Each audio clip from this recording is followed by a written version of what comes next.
well, here, they but jump on when they jump on. Yeah. What's good, chat? Blame Mo. We already Mo- know what it is. Yeah. Yeah, it's Mo's fault. And then he gonna always. tell us. And then he gonna tell us late to start without him. Yeah. All right. Anyways, Alexa Bliss is crazy. Mo Lexa Bliss. That's crazy. Jay, Well, Jay, just kind of speaking on Bailey and kind of the whole unfortunate situation. We'll probably talk about the Becky part in a little bit. But you know what Bailey's comp is to me? She is the Tim Duncan of this women's division. That's how I view Bailey. She's great at pretty much everything. I think she's a great face and a great heel. She can tell a story in ring. She can give you a great match. She gonna do all the little things, but she's never gonna be viewed as like that top star. She's not boring, right? Because that was the knock on Tim Duncan. He was just boring, Mr. Fundamental.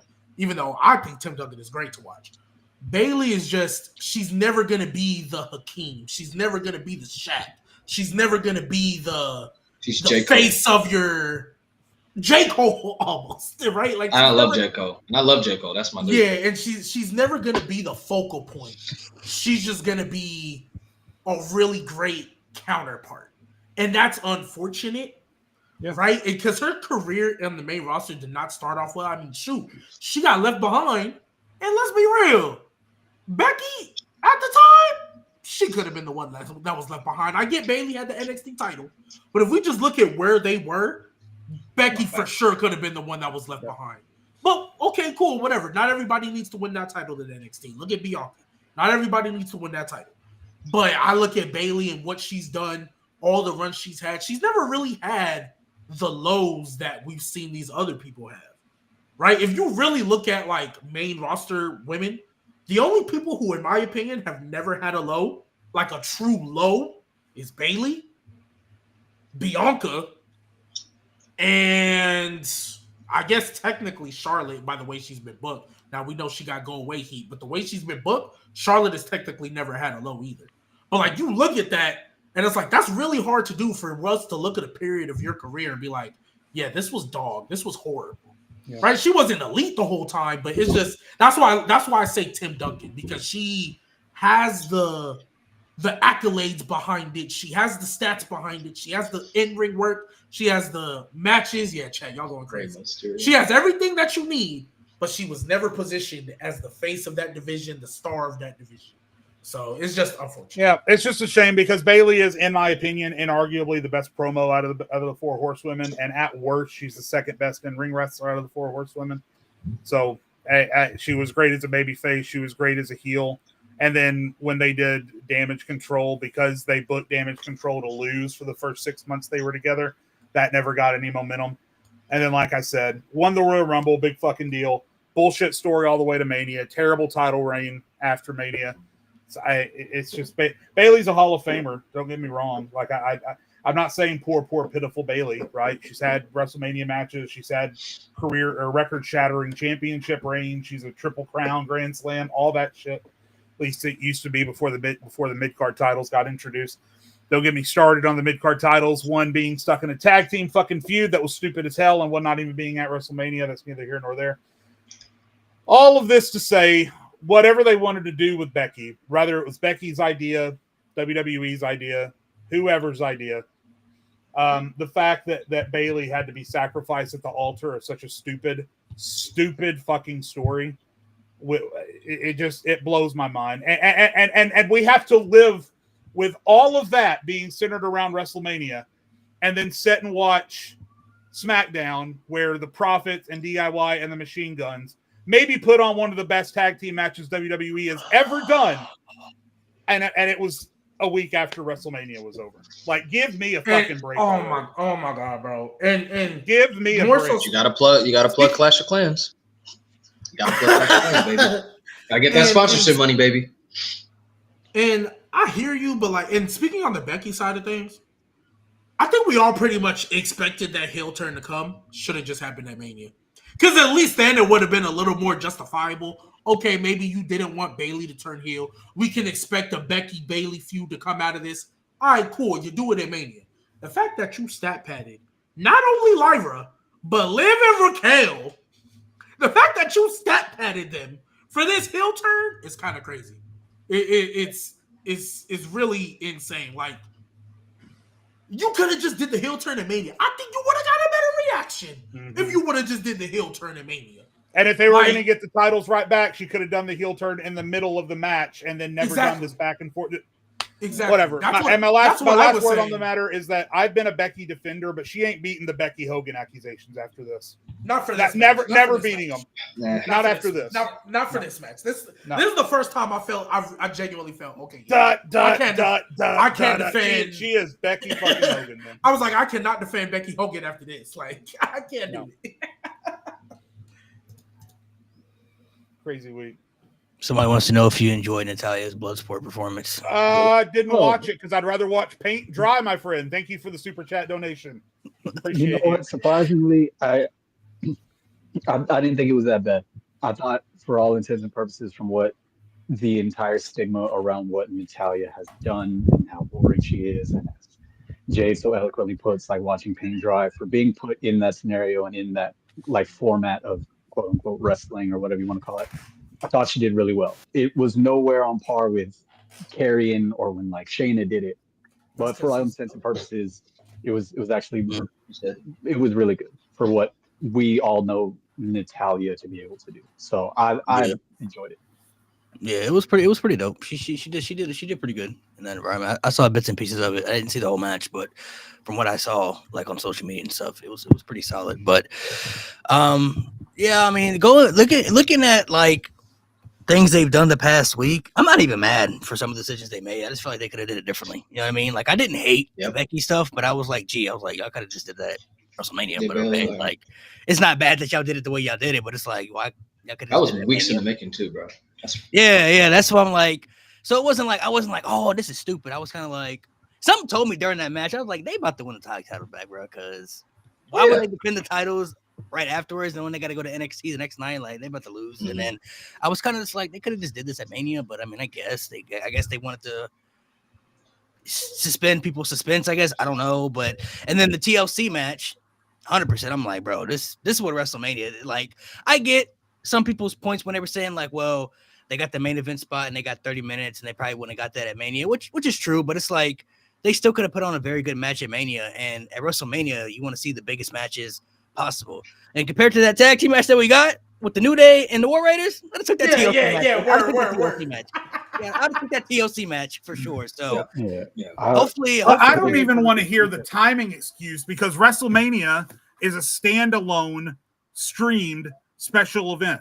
The time limit is whatever WWE says the time limit is. Yeah. So, and just to clarify one thing, and I said this before, and my biggest issue with the whole Becky thing, because you're right, what they did is not terrible, right? Whatever. It could have been done at WrestleMania, fine. Don't tell Bayley that she's going to have a WrestleMania match and then rip it from her 2 weeks in. Because Lyra could have had a mystery partner the whole time. You could have had her going from person to person trying to find a partner, but then Liv and Raquel keep beating everybody down. And then she says, oh, man, the only way I'm going to have a partner is if I don't even know who it is or whatever, right? That could have worked just as well.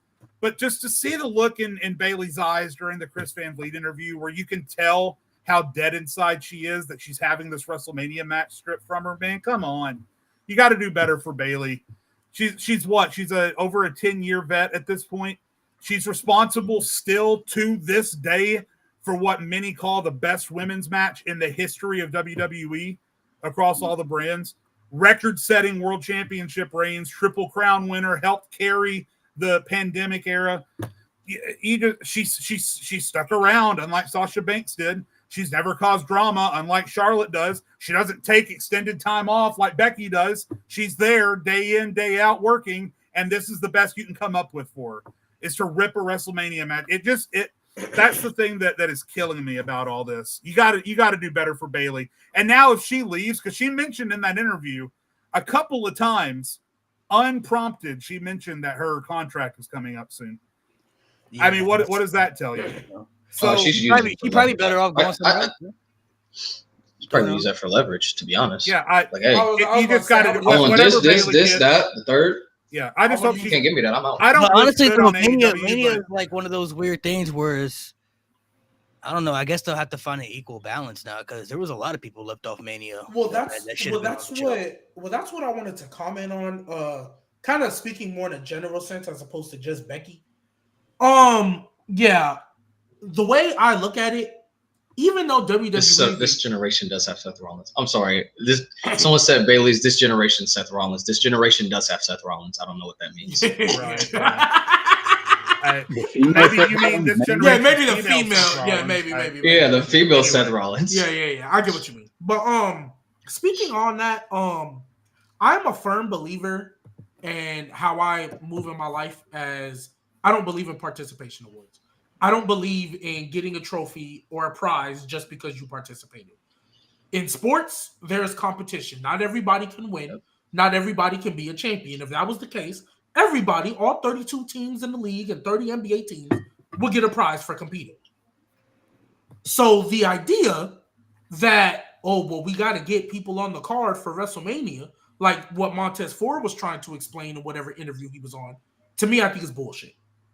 At the end of the day, WrestleMania is the Super Bowl. WrestleMania is the NBA Finals. WrestleMania is the World Series. That is where you put on the biggest matches possible to make the biggest show. That's why, other than SummerSlam this year, that's why it's the only PLE to have 2 nights.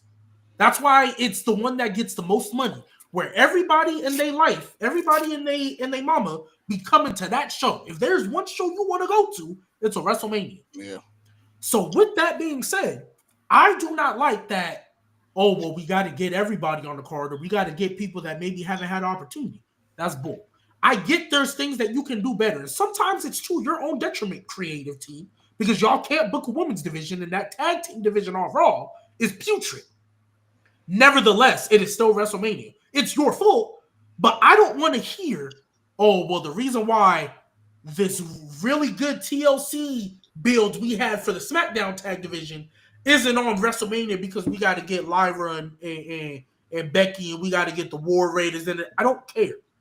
Like, for me personally, I don't care. We have to stop doing that. And I don't know if they're trying to appease to maybe more of the fans out there that, there's fans out there, we got to get everybody up there. We got to give more people a chance. No. If your story sucks, right? If your story isn't good, if you haven't been presented at all, you should not get spots over people that have actual intriguing stories leading in. In no way, shape, or form should that TLC match been left off WrestleMania. There's no excuse you can give me. Because everything on night 1, other than the main event, could have, and maybe Jey Uso, could have been replaced by this TLC. Literally everything. You could have took all that time that you gave the other matches and gave it to that TLC match. Literally. And my whole thing, like, I get we want to give people opportunities. It's not even finding a balance. It's your fault. You're the ones who control the scripts. You're the ones who decide to put whatever product you want on TV. If it's not working, it's not working. And I get there's certain matches that's going to be on there regardless. Tiffany and Charlotte, name value alone. I don't care how bad the build is. That's going to be on there regardless. I get it.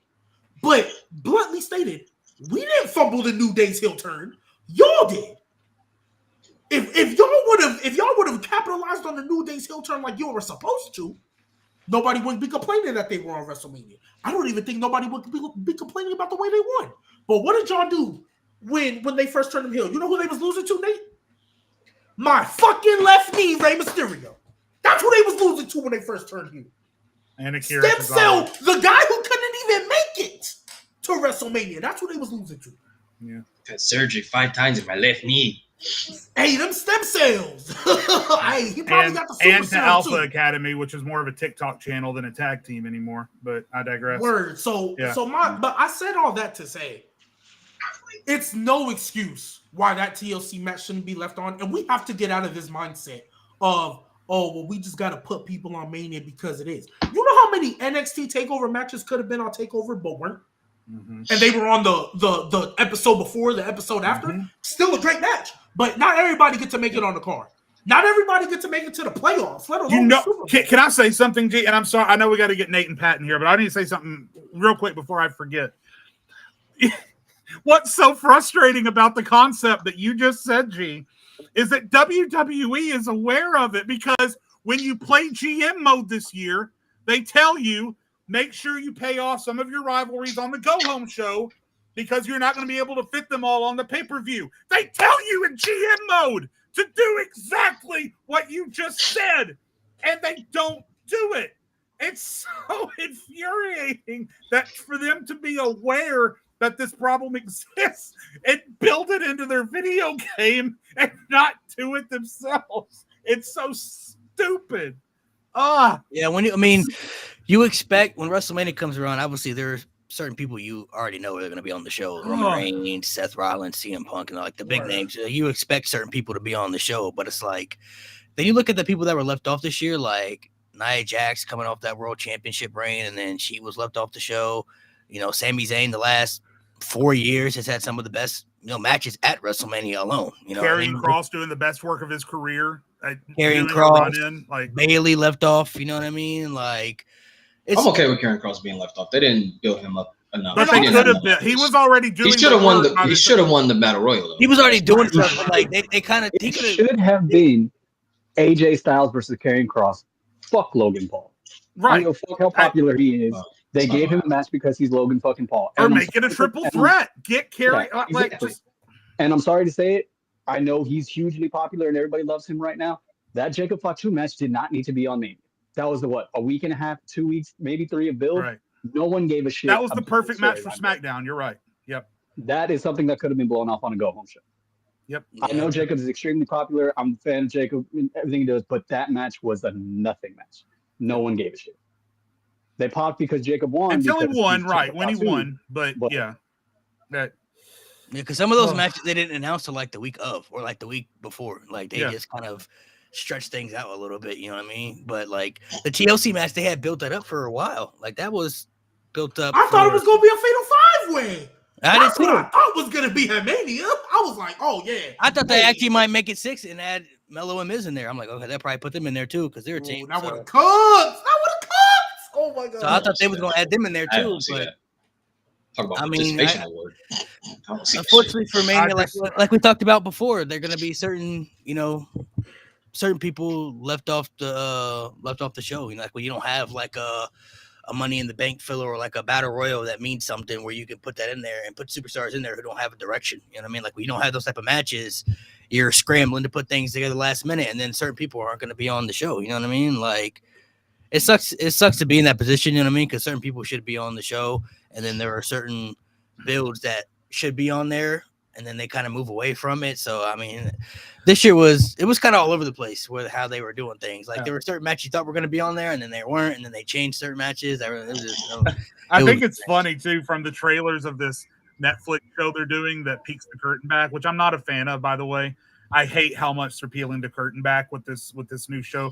But we know now that they storyboard their pay-per-view cards on whiteboards, and the fact that someone in that fucking room didn't look at those whiteboards and see WrestleMania, Liv Morgan and Raquel, the SmackDown after, a triple threat TLC tag team title match with 3 of our best tag teams, and said, Hunter, did someone swap those around? Can we fix that?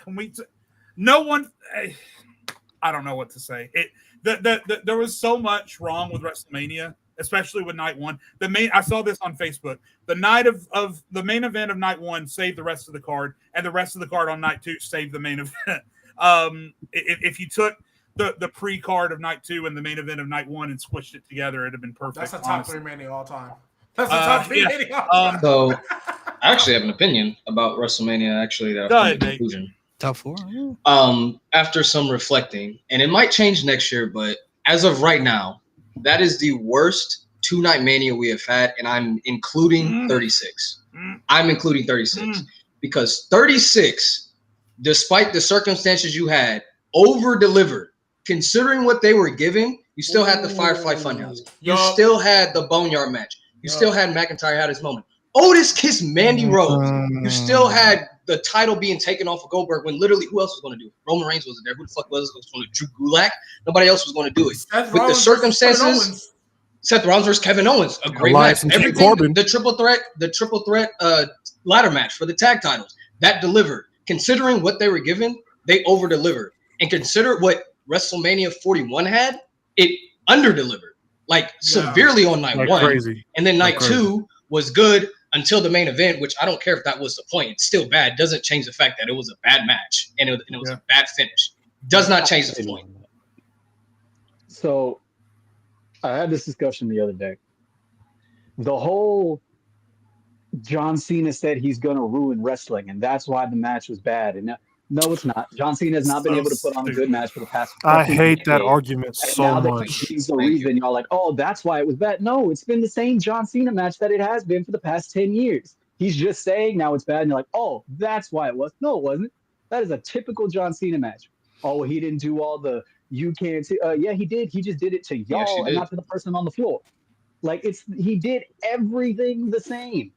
I told people this is to me, this is the best John Cena match he's had probably since AJ Styles at Royal Rumble. Like that's the last like real classic Cena's had. But ever since then, if you look at everything else, it's been okay. The Roman matches they were okay, but everything else has been like subpar. Like John Cena hasn't been able to put on like a real classic probably since 2017. And he's even told people like, bro, I'm older, I'm slowed down. That's why I'm leaving. You know what I mean? Like I've lost a lot of steps and he's not there often. So him taking these bumps is just more and more damage to his body at this stage. So I don't know why I think some people may have high expectations for John Cena match still because it's still John Cena. But realistically, like Pat said, he hasn't had like a real classic in like almost 8 years. You know what I mean? Like it's been a very long time since he's been able to like, damn, Cena he stole the show. You know what I mean? Like it's been a while. He's not gonna do that. I guess that's the thing. Sometimes I think people will be so hyped because they want to see something, they forget what to expect when they get it. And Jade, I really hope this statement does not piss you off because I'm actually not trying to piss you off, right? Because I feel like in the middle ground because I'm actually on the side where I'm like, hey, John Cena said he was going to rule wrestling, but I am not disagreeing that it was a bad match. I'm not on the side where like, oh well, this is what we should have got. No, it was a bad match. I was low-key like not watching. I was just like, all right, let's get to. I was waiting for The Rock to come out. That's what I was really waiting on, right? Obviously, he did it, but Travis Scott. Once we got there, that's when I was really like locked in. I was kind of like, okay, this is the first time we really saw John Cena have to be a heel and not sell for most of the match. Yeah. So I'm like, okay, he's moving slower. He's really taunting the crowd a lot more. He's trying to be deliberate in his actions. So I was like, okay, cool. Right? I told Nate. Now, we talk about the rule of wrestling. When he slapped that referee at Backlash and end that match in a DQ, peak storytelling. Yeah, that's going to be peak storytelling. That's how you rule wrestling. But what I will say, I am in the camp where I understand we did not get the match that we were expecting. Getting flamed, bro. Yeah, you've been getting flamed. They've been doing it since the start. And we didn't even tell them to. We didn't even tell them to. They just started. Yeah, they've been doing this the whole time. The level of tip writing that y'all are doing, bro. But I'm in the camp where this was definitely a bad match, and I think it needs to be criticized as such, especially because it is in the main event, right? It is in the main event. I don't think using the excuse, oh, he said he was going to ruin wrestling, I don't think that excuses how bad the match was. Yeah. But what I do believe is we need to that level. It's maybe to it because I think he's gonna get his feet up under him now that he's gonna be wrestling more. The matches are definitely gonna get better. I don't think it's gonna be that bad going forward. But just remember, guys, we have the Randy Orton match. We're gonna have a CM Punk match. Shit. Yeah, I was about to say that's gonna be slow as shit. We're gonna have the CM Punk match. And even though CM Punk is clearly a better in-ring worker, CM Punk then lost to step 2 now. CM Punk has to go slower too now. We got to get ready for that. I mean, and so my overall point when it comes to Cena, not to say that I'm expecting a bad match, but I am more invested in the in-ring psychology Cena's going to tell because this is the first time in 20 years where he actually doesn't just sit there and sail for most of the match. He's actually got to be the one making other people sail. He's actually got to deliberately piss you off. And that's what I'm interested in seeing. That's why I'm okay with he said he's going to rule wrestling. He's not there to entertain. He's not there to put on good matches. He's there to get the job done. That's why I think of the Randy match would have been the first one, and he actually does smack the referee in the face. I think that would have been a perfect start to this run instead of what we got with Cody. let me say two things. So the Randy match isn't going to be terrible no matter what because they're going to be in St. Louis, and St. Louis fucking loves Randy Orton. The Punk match isn't going to be bad because Punk probably has the biggest meet in the world for how many people ride it. So whatever crowd they're in front of, they're going to love CM Punk. I just like saying shit like that to get that look on Nate's I beg your pardon. I just wanted to see that look on Nate's face. Hold on. Just cue the Nate sound. While he's looking, Pause. Man. Come on. I do have a conspiracy theory about Randy Orton, though, real quick, because the thing that we haven't talked about with this match, I honestly didn't notice how bad it was until the ending sequence, and that's when I said, "Oh my God, this is the worst WrestleMania main event since Hart versus Yokozuna, or maybe The Miz versus John Cena." I would say Roman. I'd say Roman. This match was bad. I say Roman. I don't even think the match was bad, bro. I don't even. The worst one since we Roman. agree to disagree. Because here's the thing: 34. I didn't mind the first half of it because Cena was taking. I was like, all right, Cena, he's building the tension. He's taking it slow. He's doing his heel work, right? I didn't mind the second 35% of it because Cody was doing getting his moves in and and so I didn't mind that. But it was like towards the end, right before the Travis Scott thing, it seemed like neither of them really knew how they were going to get to that point. And then Travis Scott's music hits, that stupid fucking song that I can't stand. And then he comes down to the ring, and all of us are waiting for The Rock's music to hit. Don't lie to me and tell me you weren't. I was. All of us were waiting for The Rock's music to hit, and it never did. And I don't want to hear from The Rock, "Oh, that was never the plan." I don't care. If it was never the plan, you shouldn't have been there from the beginning. Can I tear into him? Hold on, I'm almost done. Wait. The Rock has completely ruined this story by his involvement since the beginning. The Travis Scott involvement is complete horse shit. He doesn't even know how to take a bump. What the fuck is he doing there? My point. I have a conspiracy theory that Backlash was never supposed to be Cena versus Orton. I think Orton was going to lose to Owens at WrestleMania, and then they were going to do like a no-holds-barred, lights-out match at Backlash that Orton was going to win in front of the home crowd. I don't even think Cena was going to be at Backlash. I don't think that was one of his dates. But once Kevin Owens goes down and Orton no longer has a match, and then Triple H sees the online reaction to how completely shitty that ending was, he says, "Oh my God, this is going to be what carries us in 2025, and we are off to the worst possible start. What can we do to fix this?" That Orton match that we were going to do in 6 months, that happens now. I think they were going to save the Orton match. And then when Orton was no longer able to wrestle Kevin Owens, they had to do it now because they got to do something to save this title reign because it's already going off of a fucking cliff because of how that match ended. Here's the thing. Cena's been advertised for Backlash for a minute. That's why I bought my ticket. But maybe he was going to be there, but he wasn't going to wrestle. I don't think. Here's the thing. Because Jade, you know me, Mr. Devil's Advocate on the show. I love a good conspiracy. But Mo, shut up. You were late. You don't get to moan and groan today. Shut up. You were late. Anyway, aren't you racist? You showed up 24 minutes into the show. I'm not trying to hear you right now. Aren't you racist though? Right. Don't you eat? Let me stop. Anyways, go to hell.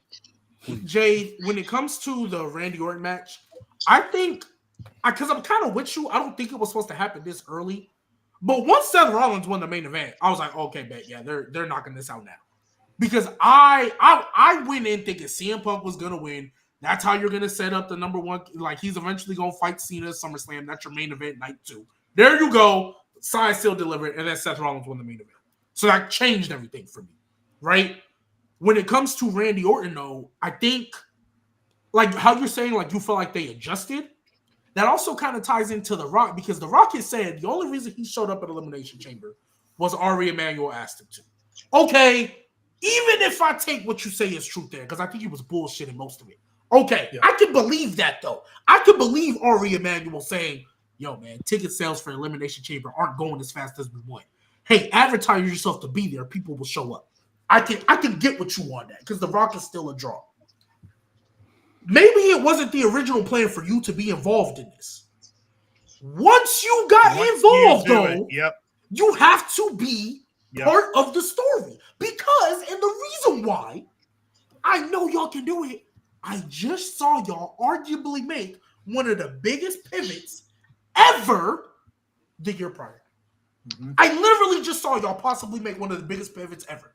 Y'all turned a shitty story or a shitty angle into one of the best told angles y'all could have done in WrestleMania history. And it gave you one of the greatest main events ever and a really good tag team main event that people were genuinely invested in, right? So I've seen y'all be able to pivot. Rock, you didn't have to wrestle. You didn't have to do nothing crazy. You either had to do one of two things. Show up at WrestleMania or just have one promo segment where you say, I don't need to be here anymore. Cena's got it. That's all you had to do.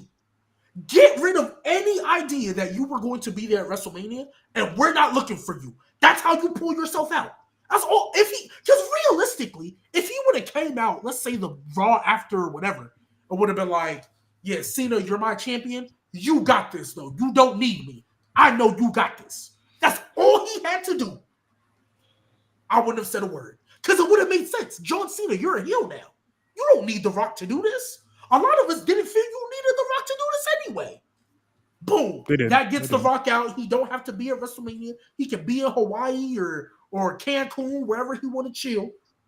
And now, granted, we're still going to probably go hate the Travis Scott aspect of it, but at least we're not expecting The Rock to come out. The whole point of this whole heel turn started because of you. So if you weren't going to make that, all you have to do is show up. Just show up, whip The Rock with your belt, hit him with a rock bottom. That's all you had to do. Or introduce the super group, for crying out loud. Please, you could have did something to still keep you out of it and give us something that makes sense. Because you just not showing up and then going on a talk show literally right after WrestleMania to defend it. Like, come on, bro. You guys are too smart. And I know they're too smart because they just made the pivot last year. You guys are too smart to be making these dumb decisions or these dumb explanations or defending yourself in these dumb ways when it's all could have been avoided. Go ahead, Mo. On WrestleMania weekend. Real quick. TKO. I'm talking to y'all directly. TKO. If you want to sell out your shows, lower prices. Number one. Oh, good cut. There is too much interest in professional wrestling for y'all to not be able to do it. The only reason why y'all are not selling out shows is because everything costs an arm, leg, and limb. That's number one. Number two, if you wanted Rock on the show to, push ticket sales, understand that. Like G said, The Rock is a draw.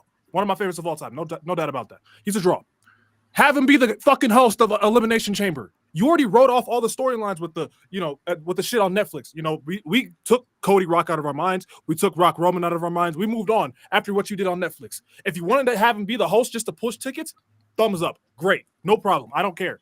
But to have him get involved in the storyline, and now I'm talking to Rock, can you Rock fans, please, for the love of mankind, can y'all please stop fucking defending every little thing he does? Shout out to my guy Jason, bro. He said on TikTok, The Rock could shit on a plate, and you motherfuckers could be like, oh, y'all don't smell what The Rock is cooking, though. That smells good, yeah. Fuck you. Fuck you. This is not the first time The Rock showed as fuck shit up. He's been doing this since 2013. 2013. Y'all got to bullshit. 2011, really, because look at what happened at WrestleMania. It's fucking 27. Yeah. Stop defending everything he does. Please. Gee, please stop. Not even in wrestling, too. He's been fucking shit up in Hollywood, Instagram. I'm going on this rant. Black Adam. I'm going on this fucking rant because I'm not Superman, nigga. Please. This ain't WWE. You can't just rewrite the comments. You can't just do whatever you want. You can't do that. This is not the first time Rock is fucking shit up. Bro, Fast and Furious, Black Adam, In and Out, the fucking shit in Hawaii. Bro, this nigga's fucked up so much. He's messed up so much stuff. He's a liar. He's at this point, he's a bitch. Fuck him. Lewis. Let's just say that bald bitch. I feel like a lot. Well, The Rock's in he's like in a weird position now. Like it's like if he says things that are like negative, like for example, like if he were to come out last year and said that, Billy, hold on, Billy in the chat, stop tip writing. You've been tip writing this whole fucking time. Stop tip writing. You've been taking back shots from The Rock. So the Final Rock is ditty. also like in a weird position because I'm gonna go back to the main event for like let's say last year they did Rock and Roman, right?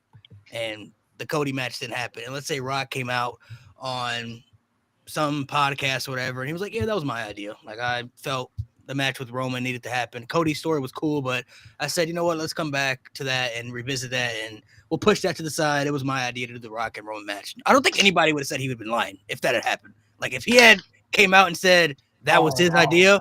And he pushed for the Roman match to happen over Cody finishing the story, and they had went that route, I think he would 100% been taking the blame for that. And if he had came out and said it was his idea, I don't think anybody would have said he'd been lying about it because they'd be like, "Oh yeah, of course you did that."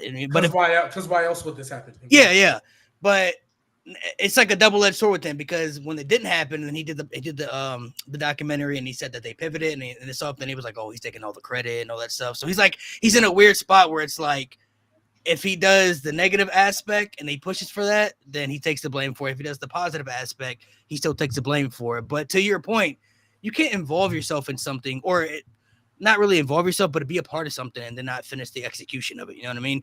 That's and why cite your reasoning as I don't want to steal the spotlight when all you've done since Bitch, all you've done is steal the spotlight. Steal the spotlight.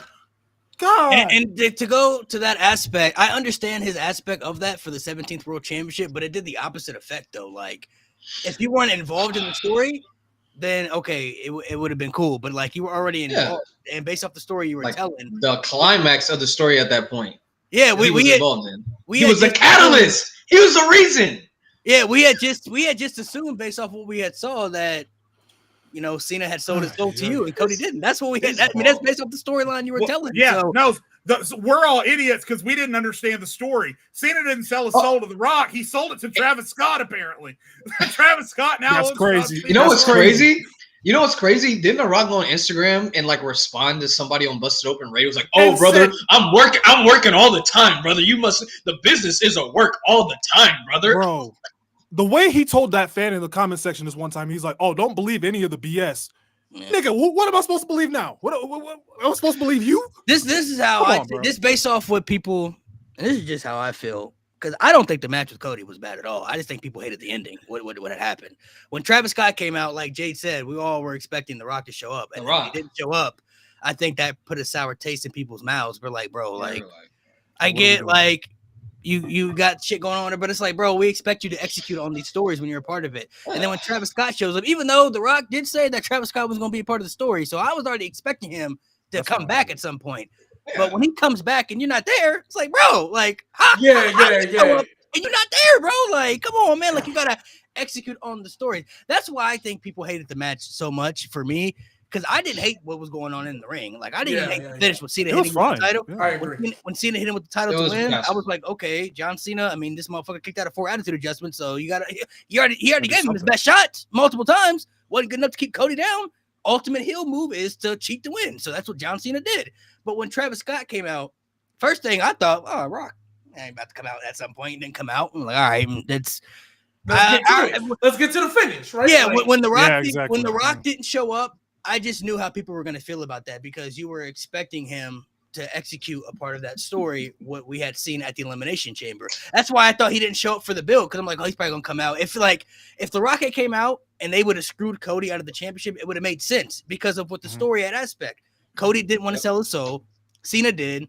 You never wanted Cody to be the champ to begin with. Okay, you tried to screw him last year out of the championship. It didn't work. Now you have a plan that comes full circle this year. But realistically, though, we got to go back, though. We should have known this was all going to be thrown out. We should have just known this was going to be some type of malarkey. The first promo he cut on Netflix, we should have known it was going to be messed up from there.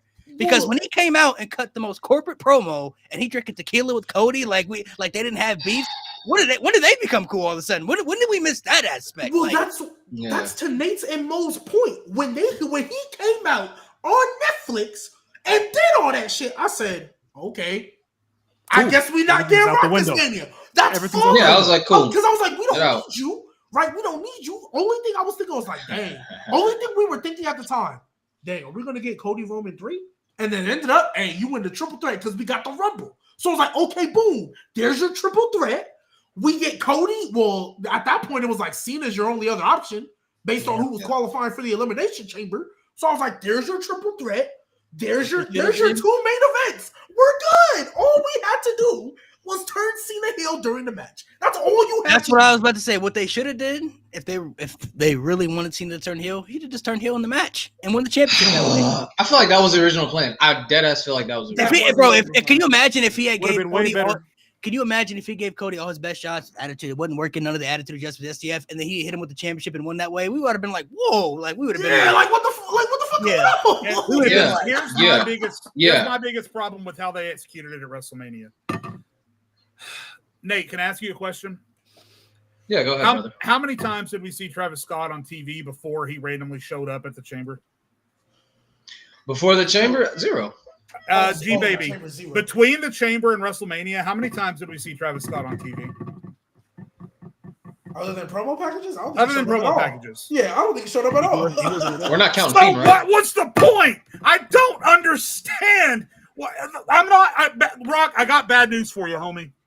When you say I didn't want to Let's do distract from John Cena's 17th title, I'm never going to think about John Cena winning that match, having the 17th title. I'm going to think about Travis Scott. I'm going to think about Travis Scott taking a fucking crossroads bump and The Rock not showing up. That's what I'm going to think about for the rest of my godforsaken days on this earth as a wrestling fan. John Cena's 17th reign was at the bottom of a long list of things I'm going to remember about that match. Fucking Travis Scott taking a bump. John Cena winning with a title hit. Cody looking like a complete bitch moron after what a lot of people try to say was a bad title reign. I don't buy that. I think it was a decent title reign. But to close it as a complete bitch moron and on the biggest match of his career against John Cena, I don't remember anything about John Cena winning his 17th in that match, rather. There was no execution in that match. None. You know what? You know what makes it worse? You know what makes it worse? Because one, you know what I remember more than him actually winning 17? The entrance. Because that was a hard entrance. Just black and white. Oh, yeah. Yeah, I was like, that's elite storytelling. But correct That's me if like I'm one wrong. night stand. Hey, correct me if I'm wrong. Yeah. Correct me if I'm wrong, because I had to do a lot of catching up before we actually got to the show. Did Rock not show up at an NXT pay-per-view? But he couldn't show up at WrestleMania? He showed up on NXT TV. It was the one after. No. He showed up at a pay-per-view because he had a segment with Ethan Page backstage, did he not? Well, that was after. That was the same Raw. Stephanie. That was the same That was the NXT. next one. Yeah, that was That the was same. the one. So that was the CW. Yeah. Yeah. Oh. He showed up on the CW. Nigga showed up on the CW. But couldn't Didn't show up at WrestleMania. WrestleMania. CW. That's the only problem that I have is just the lack of commitment. You know what I mean? Like when he did the first John Cena match for 2012, he committed to that. He was there like a lot during that build for that match. Like it was a committed build. He had a to make tag it match work. with the Miz and R-Truth. Yeah, it was a committed build with the match that executed with the good storyline. Like it was committed. You know what I mean? So it was good. But like when you're not I don't want to say that he's not committed, but it's like when you're trying to go in different directions and make it different in your mind or something like that, whatever the case may be, it's like, bro, all you had to do was just show up and it cost Cody the match, bro, and that would have been fun. Cody could have been off TV for a while. It would have made sense for him. He got screwed. How you gonna come back? And especially, after everything that we had, like it didn't make sense for him not to show up, and then Travis Scott showed up. Now, if Travis Scott hadn't showed up and Cena had just won the way he did, the people probably still would have been mad Rock wasn't there, but I don't think it would have been to the level that people are at when Travis Scott showed up. You know what I mean? Sure. Like if he hadn't showed up, sense. if he hadn't showed up and Cena had just won the way he did, okay, Because a lot of people like to say, "Oh, Cena didn't want The Rock to show up because that's what y'all wanted." So hold on. John Cena, damn near pushing 50. Niggas pushing 50, facing Cody Rhodes, who's in his prime. He needs help. So you telling me of all people, he's gonna call a 160-pound rapper who does not wrestle to help him beat Cody Rhodes? You think that makes any type of sense? Oh yeah, I need help beating this guy. Hey Travis, can you help me? I know you don't wrestle, but can you help me? Out of all the people John Cena could have called, why would he call Travis Scott? Hey, and it makes no sense. And this is why Cody looks even worse, because Nate, instead of call Travis Scott, not call, I don't know, the last fucking person to beat Cody Rhodes. I don't know, maybe that guy. And Cody Rhodes. This is why, even though Cody Rhodes will be fine.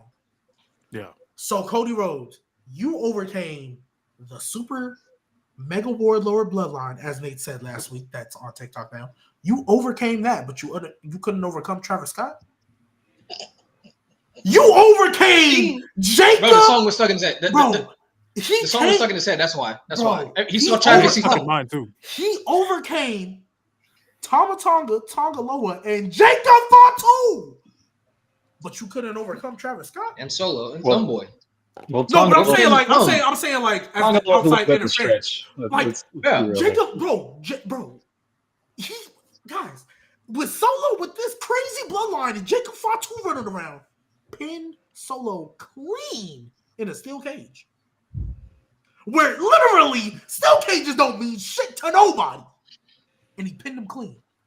Ended the longest reign in history. And you know what his downfall was? That overrated Houston rapper Travis Scott. Whoa. Damn, hold on. Not too He had a good peak, but he's been overrated for a You minute. think Nas and Jay-Z overrated too? We move on. Yeah. We move on. Why are we putting Travis Scott and Jay-Z in the same? Hold on. Don't add context. Let OG speak. I'll take the heat off you, G baby.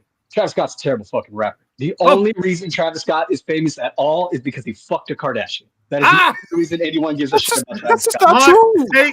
That's not No, Astroworld. The marketing for Astroworld, but yeah. Rodeo came before that. Rodeo was before that. Rodeo was good. Hey, Was great. when I was in high school, Travis Scott was good. Astroworld came out, and ever since then, he's been a little overrated. Yeah, the marketing for Okay, I agree with that. I agree with that. G. Yeah, that's what I'm saying. The Jordans are Why you get back into overpriced. WWE? The Jordans are overpriced and basic as shit. Oh, okay. Facts. I He get that. literally sold a McDonald's receipt shirt with a stained, greased up McDonald's receipt for hundreds of dollars, and people bought that shit. Like Travis Scott is ass. He is terrible. Damn.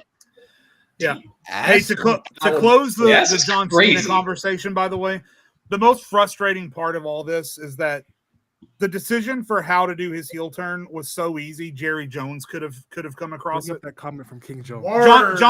John Cena had already said at the press conference, best for business. He'd already forced himself into the chamber. All you had to do was have CM Punk feel bad for Cena for a brief moment, and then Cena hoofs him across the dick, hits the AA, boom. John Cena's a heel. He's going to WrestleMania. And The Rock does a fucking rock concert and makes fun, I don't know, Vicky Guerrero or some shit at the start of the show. That way, The Rock is there. You sold tickets. The heel turn feels a lot more organic at that point. And then you don't have to worry about Travis Scott, who has to wear soaking wet T-shirt so he's over the weight limit for a car seat, coming out and costing Cody Rhodes the championship at WrestleMania. But y'all know, I don't know. So to go back to G's, because I look at the ending a little bit differently. I don't feel like Travis Scott was the reason Cody lost, but he's a part of the story because y'all know they're gonna have a match. It's gonna be a tag. Travis Scott is gonna have a match with somebody. It's gonna be with Cody Rhodes. It's gonna be him and Cena versus Cody Rhodes and somebody else. You know what I'm saying? I don't know what's gonna happen. SummerSlam, whatever, but it's gonna happen. And again, Malik, I'm actually with you. It wouldn't be an issue if The Rock would have shown up. Like that's literally the only part. That's literally the only. But you got to understand, him not showing up.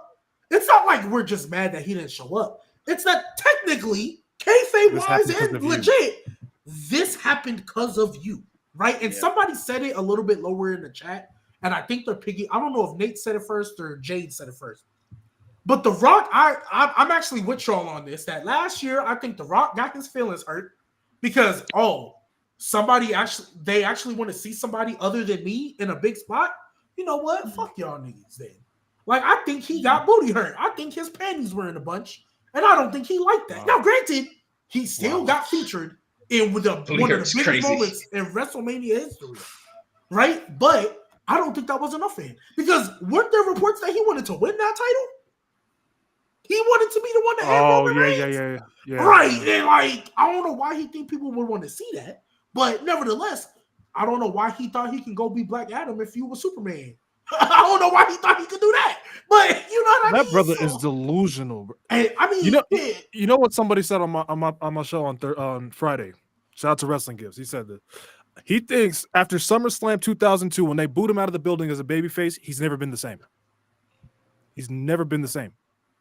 When they booed him against Brock Lesnar at SummerSlam 2002, since he's came back, he's never been the same. I mean, I'll give him the Cena feud up until he won. Once he won, I was like, oh. And even then, he was starting to get butthurt when Cena was fucking frying him. So, well, I mean, notes for your promo on nice tattoo. You're never coming back from that, gang. That's crazy. Like, that's you're never coming back. That was the ether. And then what made it worse, he started fumbling over his words after that. He said, "Hey, Miz was like, yeah, away too." Wait, did Cena was like, "Oh yeah, somebody noticed that." And didn't they say like it was Miz or something? Like Miz was like, "Yeah, someone noticed." Like he had his I don't know if it was the Miz because he said he wasn't gonna name him, but I think it was the Miz. I think it probably was because he probably was mad at the year before. He was like, "Oh, it's my get back." It's like, yo, that's crazy. Hey, no, John, that he couldn't look at his wrist no more because if he would have looked at his wrist, oh my god, he's been cooked. He's been cooked for sure. Yeah. That. I mean, Rock did steal his moment. Pat, did you want to? I'll let Pat speak about the because he didn't get to speak about the ending and shit overall. So I'll let you speak about it, and then we'll move on. I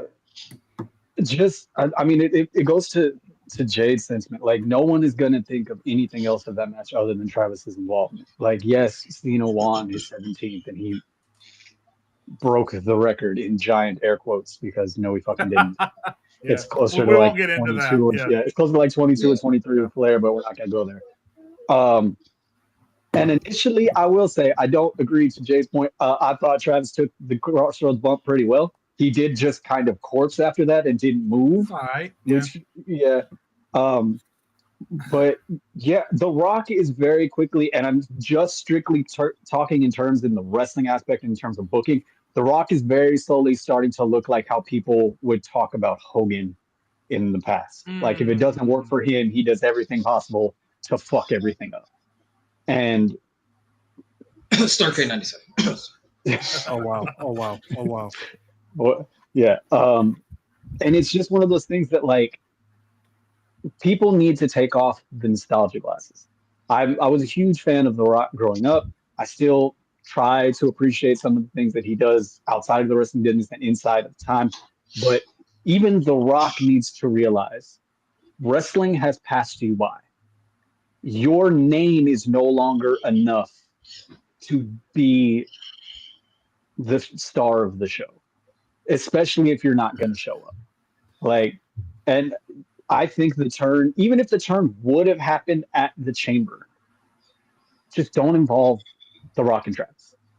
I think that would have actually been a bigger deal, because then it would have been like, well, why is John doing this? There was no Rock. Now, when he did it, as it were, we're like, oh, he did it for The Rock in Rikishi voice. So it's just the main event just really left a sour taste in my mouth, because even leading up to it, I thought John Cena's promo work was great during this whole heel turn process thing like that. I thought it was a little bit too much on the nose of the you people heel turn. I feel like that's very, very stereotypical.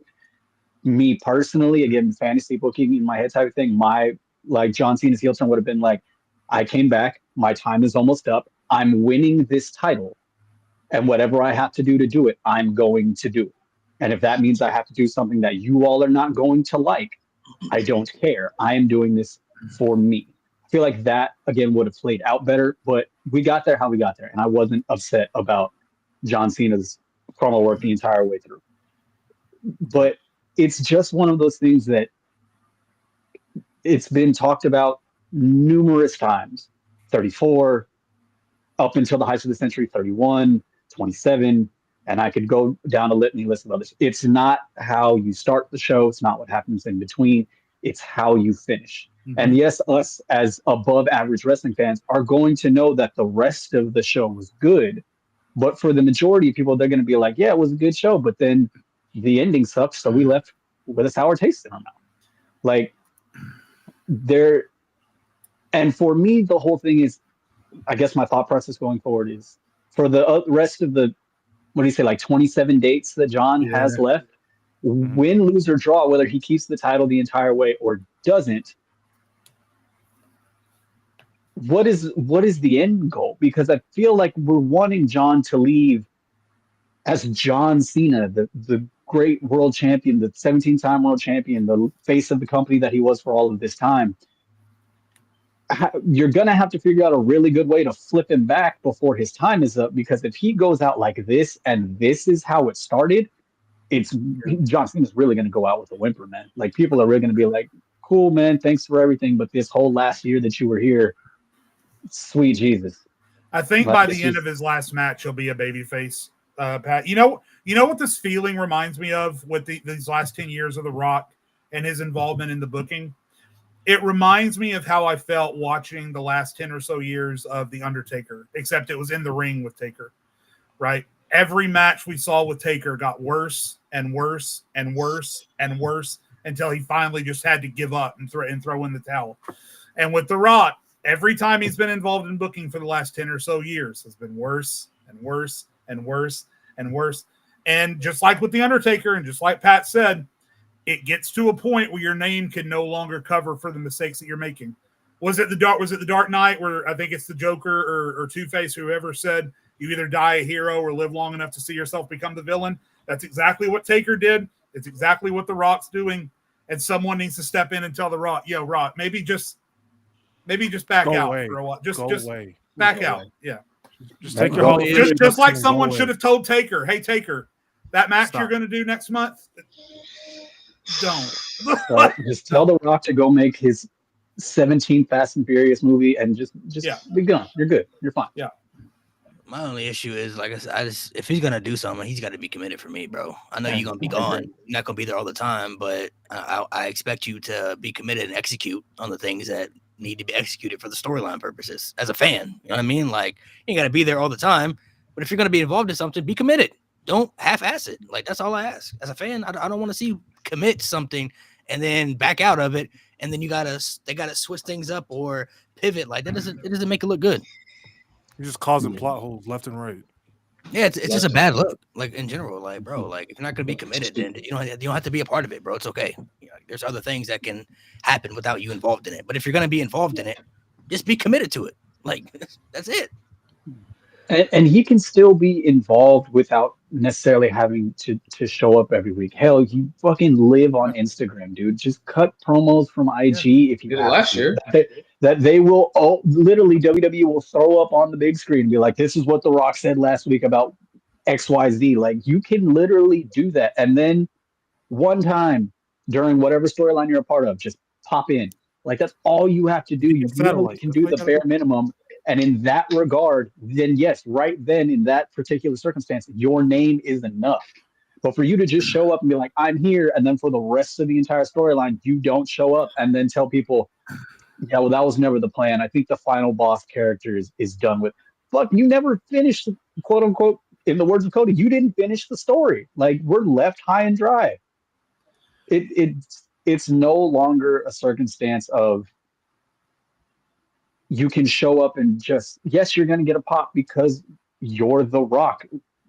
Again, time may change that, because there's a reason why when Stone Cold shows up, he gets a huge pop, because Stone Cold doesn't show up to Pat. I was just about to say, you know who's done post-retirement perfectly? Stone Cold Steve Austin, because he shows up, he promotes the next pay-per-view, he stuns whatever jobber happens to be in the building, he gets a huge pop, and then he leaves. He does his podcast, he sells his beer, he sells his merch, he lives off the money. And then he came back for one match against Kevin Owens, and it was great. And he hasn't even flirted with being back in the ring ever since then.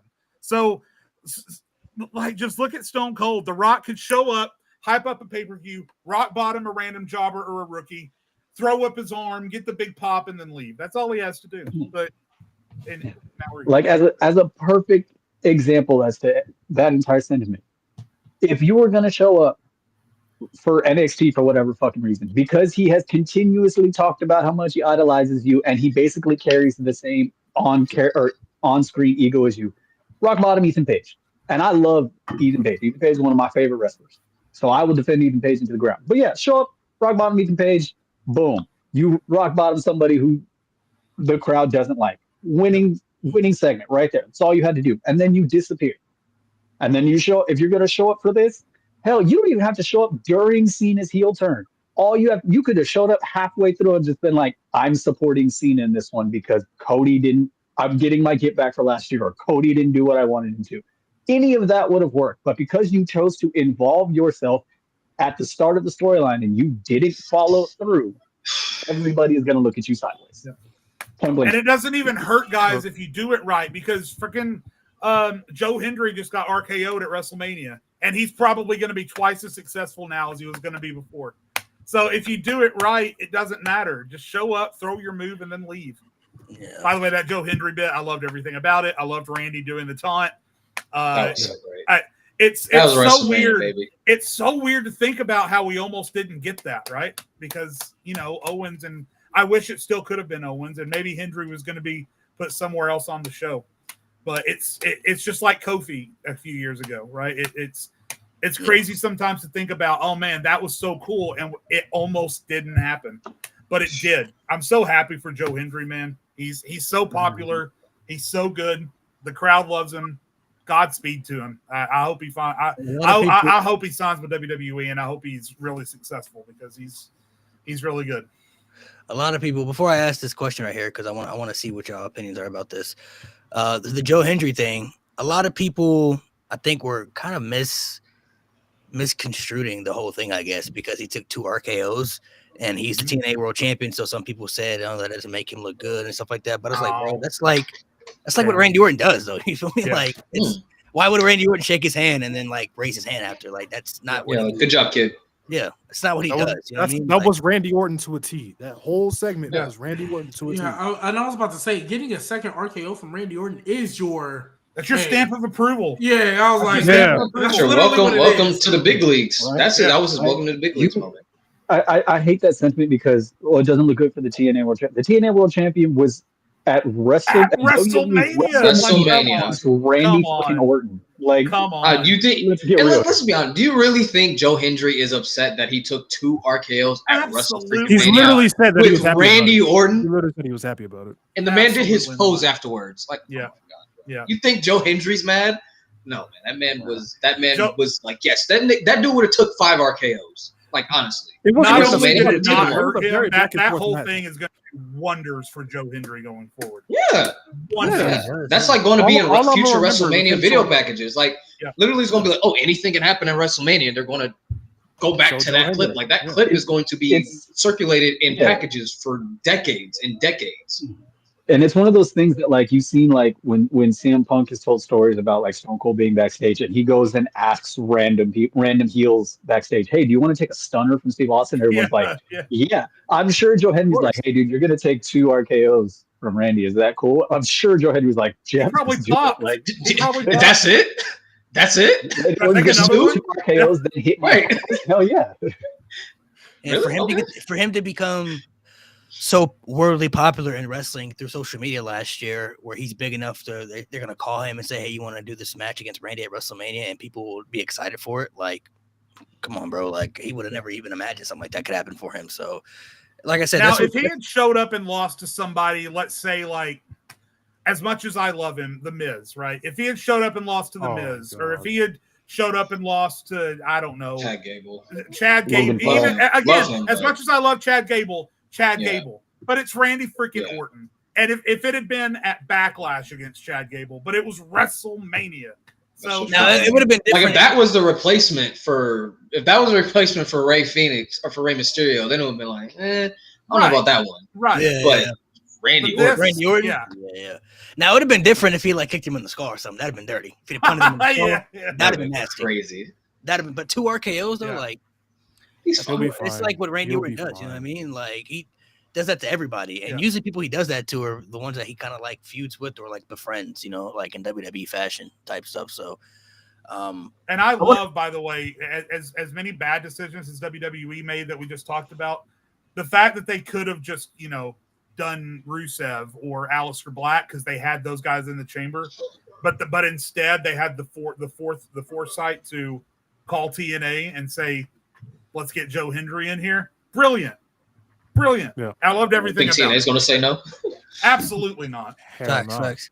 I want to ask you guys this though, just a curiosity. I think some of y'all spoke about this, but I want to know where y'all have The Rock now ranked, like in WWE all time. I don't know if your perspective now has changed over the last couple years, but I want to see. I'm gonna name people. Very fair, Mo, I'm very gonna fair. name some superstars, and you just tell Oh, me. we're gonna which do one. this. Okay. Yeah, we're gonna do this. Oh, We're gonna do this You guys always hate me when we do this. Okay, fine. because yours would be the nastiest. I ain't gonna lie. Just when we do Oh this? God, they do.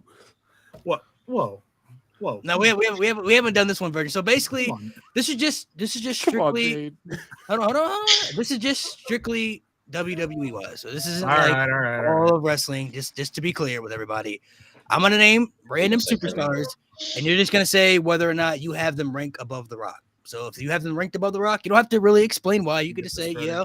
If you want to kind of dabble into it a little bit and explain why, for sure. Some of yours might need explanations, especially if you're gonna put like people above him that might shock some people. So you might want to explain a little bit. But They do pretty- some of these might be obvious, and there's no Right, bias. they do. Some of these people I might name, you might not like. Come on. You might not like the person individually, but if you're realistically thinking, okay, who would I put above The Rock all time in WWE? This is like your personal perspective. So we'll go in order. We'll let Pat go first, and then we'll do Jade, and then G, and then Nate, and then Mo. So we'll just go in particular order. So superstars. Ryan. That you, do what? They said Nate They got said me and G Baby gonna have some nasty take. That's G Baby. He be unfrosting the flakes. That motherfucker. unfrosted. That nigga.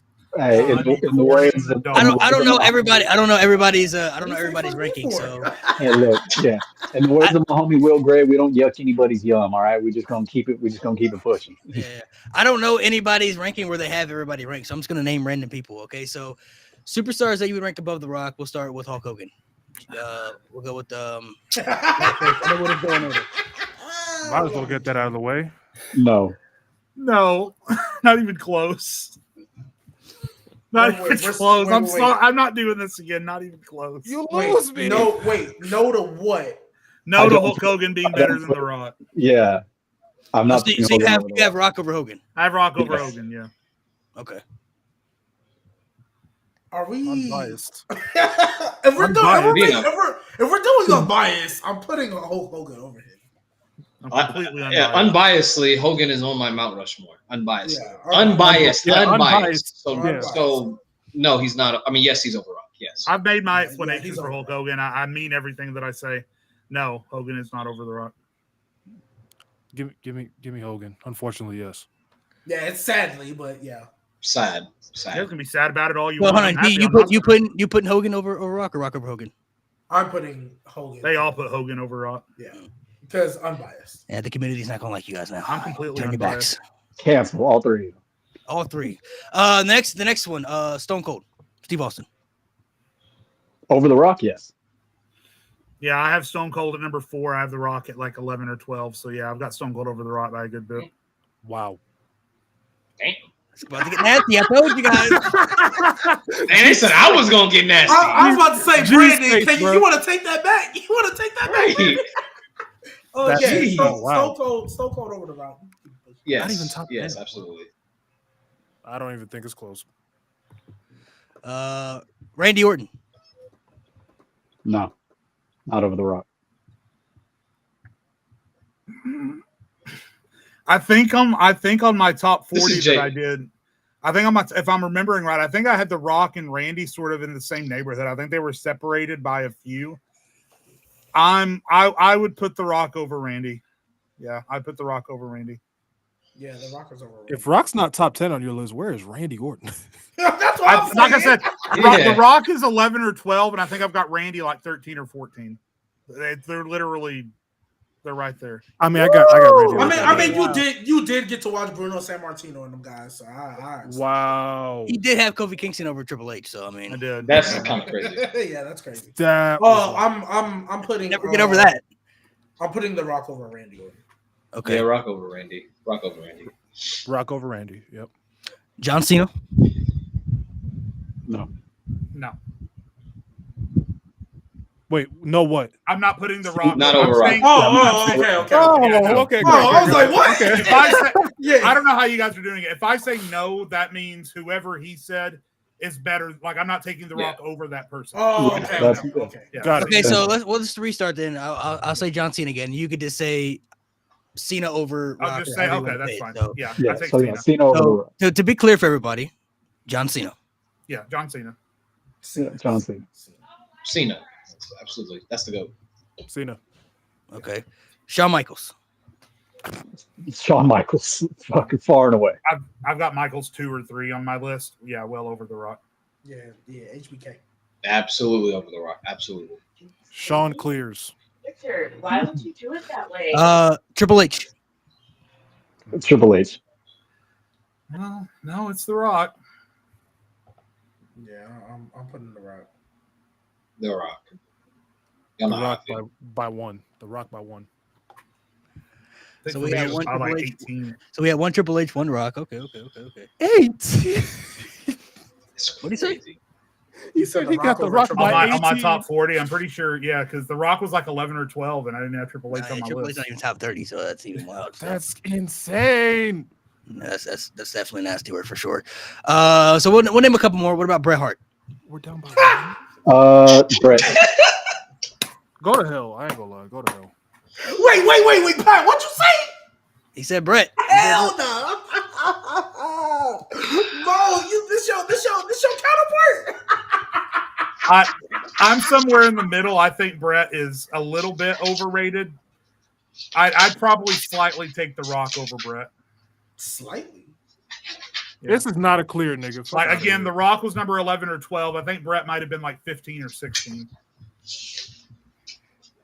You said Brett is you said the Rock isn't a clear? Mo, that's what you said. Fuck no. You don't watch Brett matches. You haven't seen one Brett match in your life. I know you haven't. You don't watch old shit. Are we sure? Oh, by the way, we got to get that list together for G Baby because Finn Oh, yeah, we do, ate we do, that we do, we fucking do. pin at WrestleMania. I'm taking the Rock over Brett fairly easily. I'll be respectful. Rock. Fairly easily. Yeah, Rock. The Rock, but it's not a clear. Fuck out of here. What about this one? Might be interesting. What about Roman Reigns? At this point, I'm taking Roman over the Rock. Yeah, I've got Roman at number 5, I think, and The Rock at 11 or 12. Roman's in your top 5. Okay, Jay.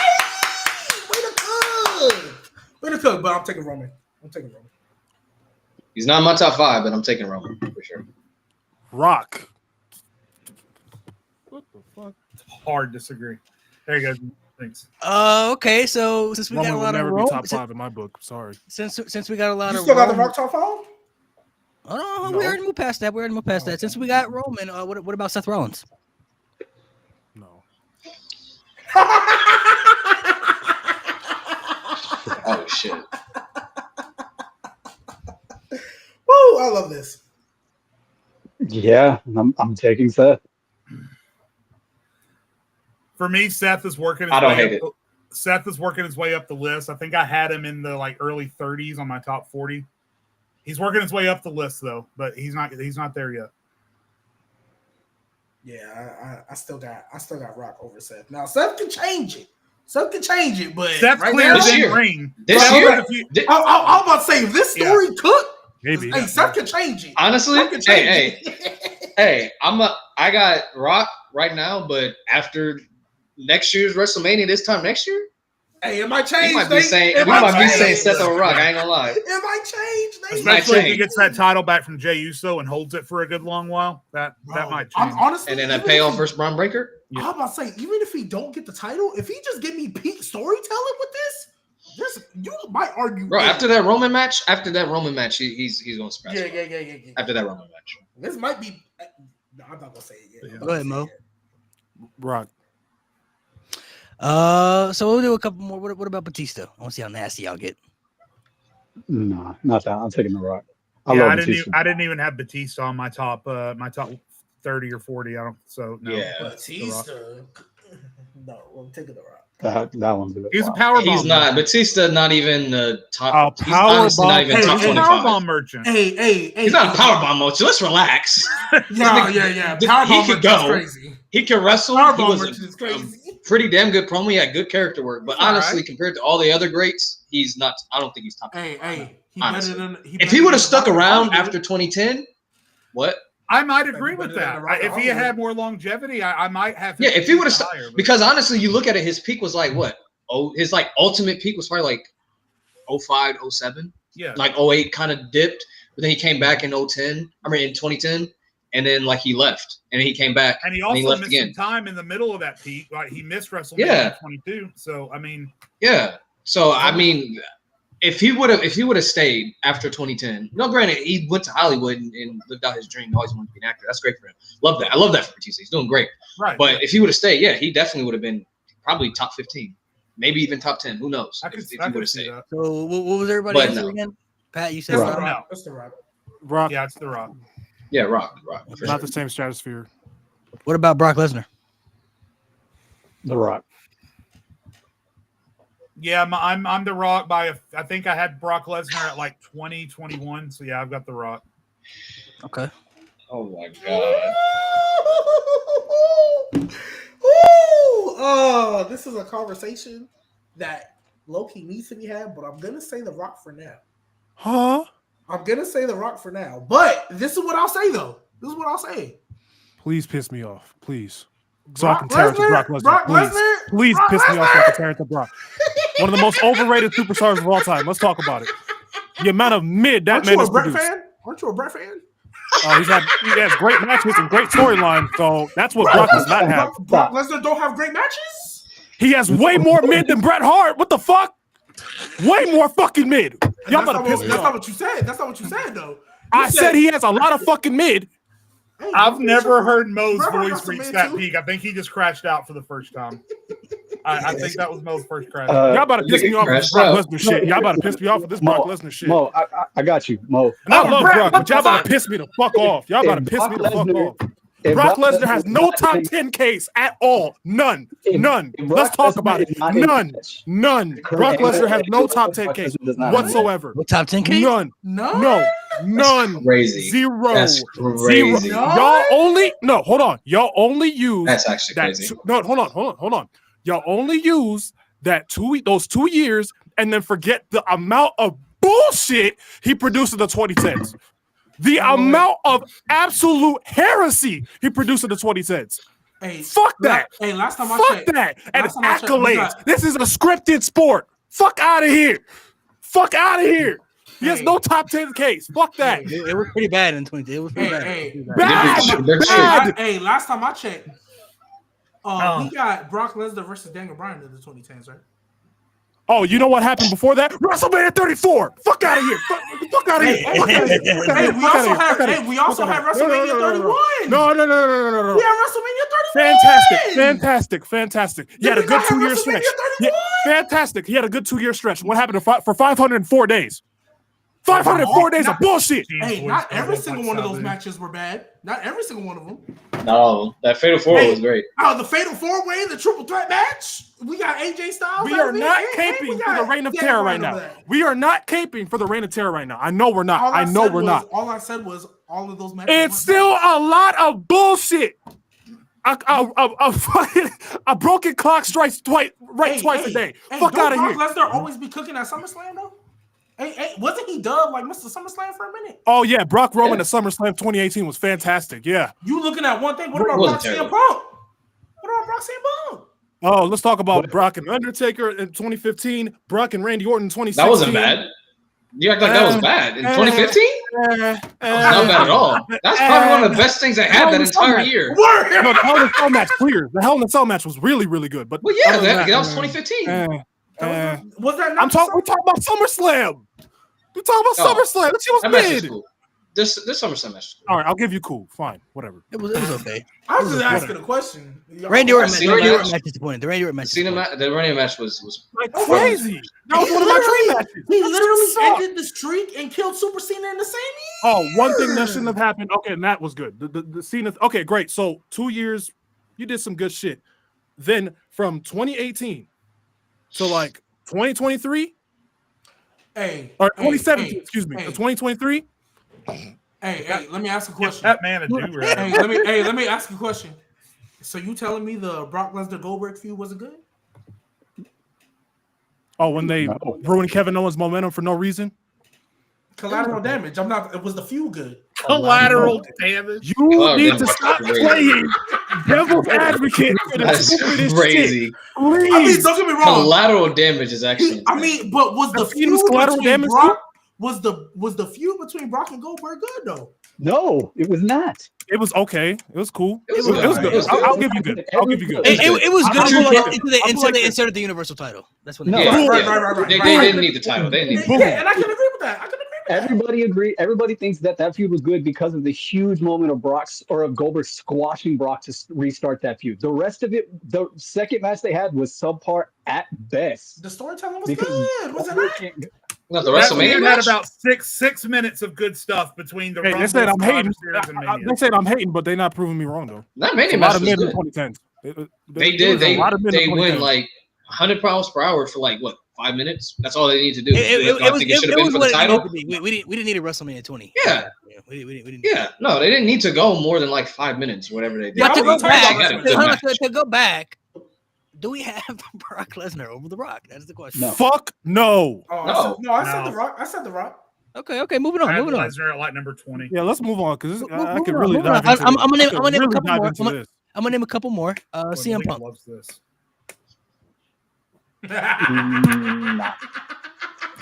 Not over the Rock. Weird. We already know his answer. We know his answer.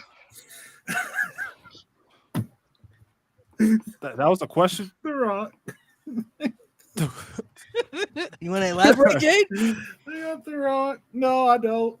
See, See, there Punk's they go ass again. being gone There they for go 10 again. years What about now. I her- don't want to elaborate. There they go again with the early 2000s. Ooh. Yeah, I have The Rock over CM Punk. Okay. The Rock. Rock. I'm trying not to crash out. Trying not to. Oh. You already did. It's Daniel Bryan. The Rock. No, I've got Daniel Bryan there. In just WWE? Yeah. We're talking just WWE. We're not talking all of wrestling. We're talking the World Wrestling Entertainment now. Pick it up, pick it. I hold my feet to the fire that if we're talking WWE only, then yeah, The Rock. I've got Daniel Bryan over him on my top 40, but that encapsulates everything. But I guess if you're holding my feet to the fire over this WWE Yeah, only we're talking thing, just WWE. We're not talking all wrestling. all right, then yeah, as long as it's clear that exists, then yeah, The Rock. Okay, you redeemed yourself. Yeah, The Rock. The Rock. The Rock. The Rock, for sure. Rock. All right. AJ Styles.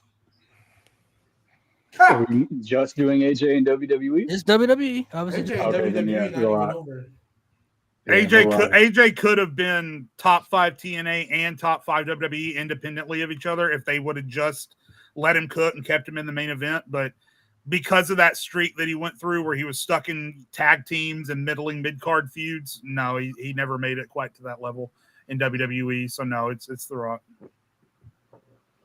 But I do have AJ over The Rock on my all-time list. Again, just pointing that out. James, if That's we don't fair. deserve a That's platform, fair. why do you still watch? It's Bad for people's mental health. Probably yours. like James, like real talk. I usually don't do this, but you hear every week, gang. You hear every week, every Sunday. You hear For his in the chat. mental health. Every Sunday you hear in the chat. So if it's bad for mental Bro, health, you're talking about mental Go to health. therapy. My guy, Go bro. to therapy. Go to Like, therapy. therapy, Go to please. therapy. like you hear it every week. So clearly you love watching. Bad for my Clearly. mental health to watch a podcast that I choose to watch every Sunday with my own free will. Word. like, what are we doing? Like, what are we doing? Nigga, do you hate yourself? Do you need a hug? James, Hey, I'm with it's you. me, Let's Mike. you and me go start a podcast. Oh Lord. We'll be the best podcast ever. Me complaining and you bitching about my complaining. Let's do it. Me and you. Sounds like a normal podcast. That sounds like a normal What podcast. were you saying? That's every week. That's every week. Oh yeah, it's the Rock. It's the Rock. It's the Rock. Okay. Anyway, It's easy. I won't keep- In WWE, it's The Rock. You know, you said Bro, Rock. put his girl on The Rock. Yeah, I don't. This ain't close. I ain't gonna lie. All right, I'm gonna do 3 more just to see what people say. What about Cody Rhodes? The Rock. Yeah, I mean, The Rock, depending on what happens with Cody over the next, few years. But right now, it's The Rock. Stop. Stop. Stop. Yes. What is Stop. this? Stop. What is this? Jay, hold on. You think Cody has a chance to pass The Rock all time? I in WWE? definitely do. Yeah, I mean, especially if they keep him at the level that he's at. I have serious concerns after he looked like such a big stupid dumbass at WrestleMania. But if they're able to bounce back from that and do what he's been doing as Superman for the last better part of 3 years, then yeah, for sure. Yeah, right now it's The Rock, but I 1000% agree. Once we get little Homelander Cody out the way, and then he go back to being a mega baby face. Oh yeah, he can. Couple more WrestleMania main events, couple more. Yeah, he can for sure title pass the wins. Rock. Yeah, he can for sure pass the Rock. I guess. I don't know. Gee, where do you? Okay, I need to know the placing y'all each have The Rock at, because I'm hearing some things. And I'm just like, yeah, where do y'all each have Rock all time? All time, all encapsulated, every company, everything they ever did. I have The Rock. Just again. WWE. Just WWE. Oh fuck, I don't know. I'd have to do another list. If you're asking me right now, everybody I'd put over him, just WWE: Cena, Undertaker, Shawn, Cena, Undertaker, Shawn, Stone Cold, Yep. Roman. I'll have to put Roman all right. on him too, man. That might be it. That might be it. Honestly, that might be it. All right. For now. Nate, did you say Cody or you said Rock? No, The Rock. As far as peaks go, if we talking peaks, I put Cody. But Yeah, The Rock. Overall, The Rock. Well, that's why I feel like he can pass him, because it's not like The Rock was here for 15 plus years. Cody, give me 2 more and keep cooking. We can have that conversation. Okay. Rock.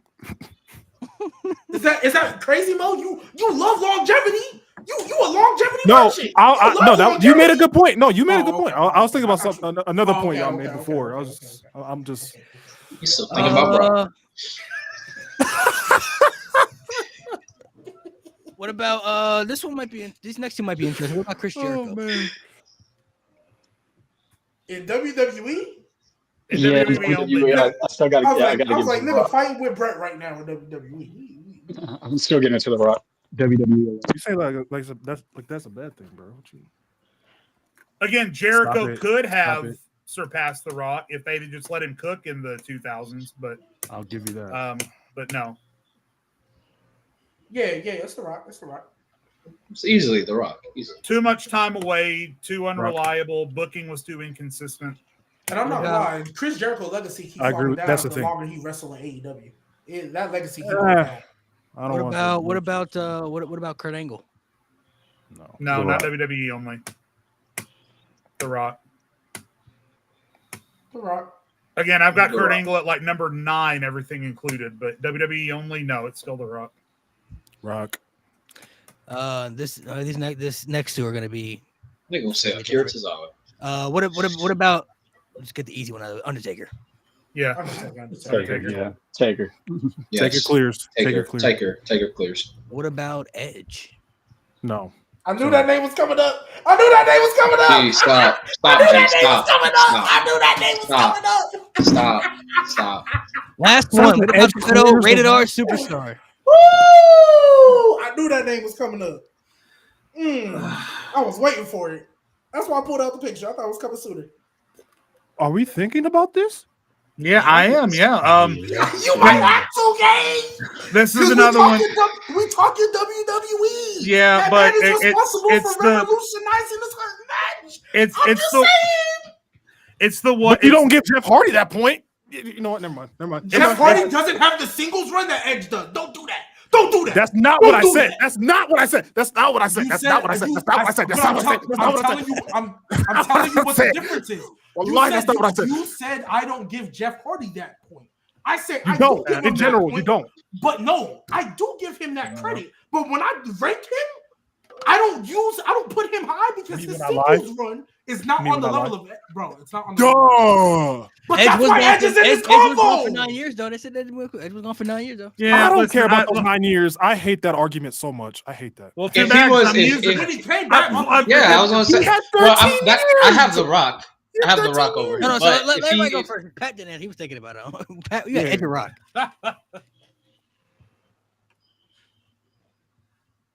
Yeah, nah, I still got to take The Rock on this. I love Edge, I do, and I think he accomplished a lot, and he was great, and everything that he went through, even with the 9-year layoff, I don't include that, but I think just as in terms of WWE and what that particular person is to the company, I'm taking The Rock.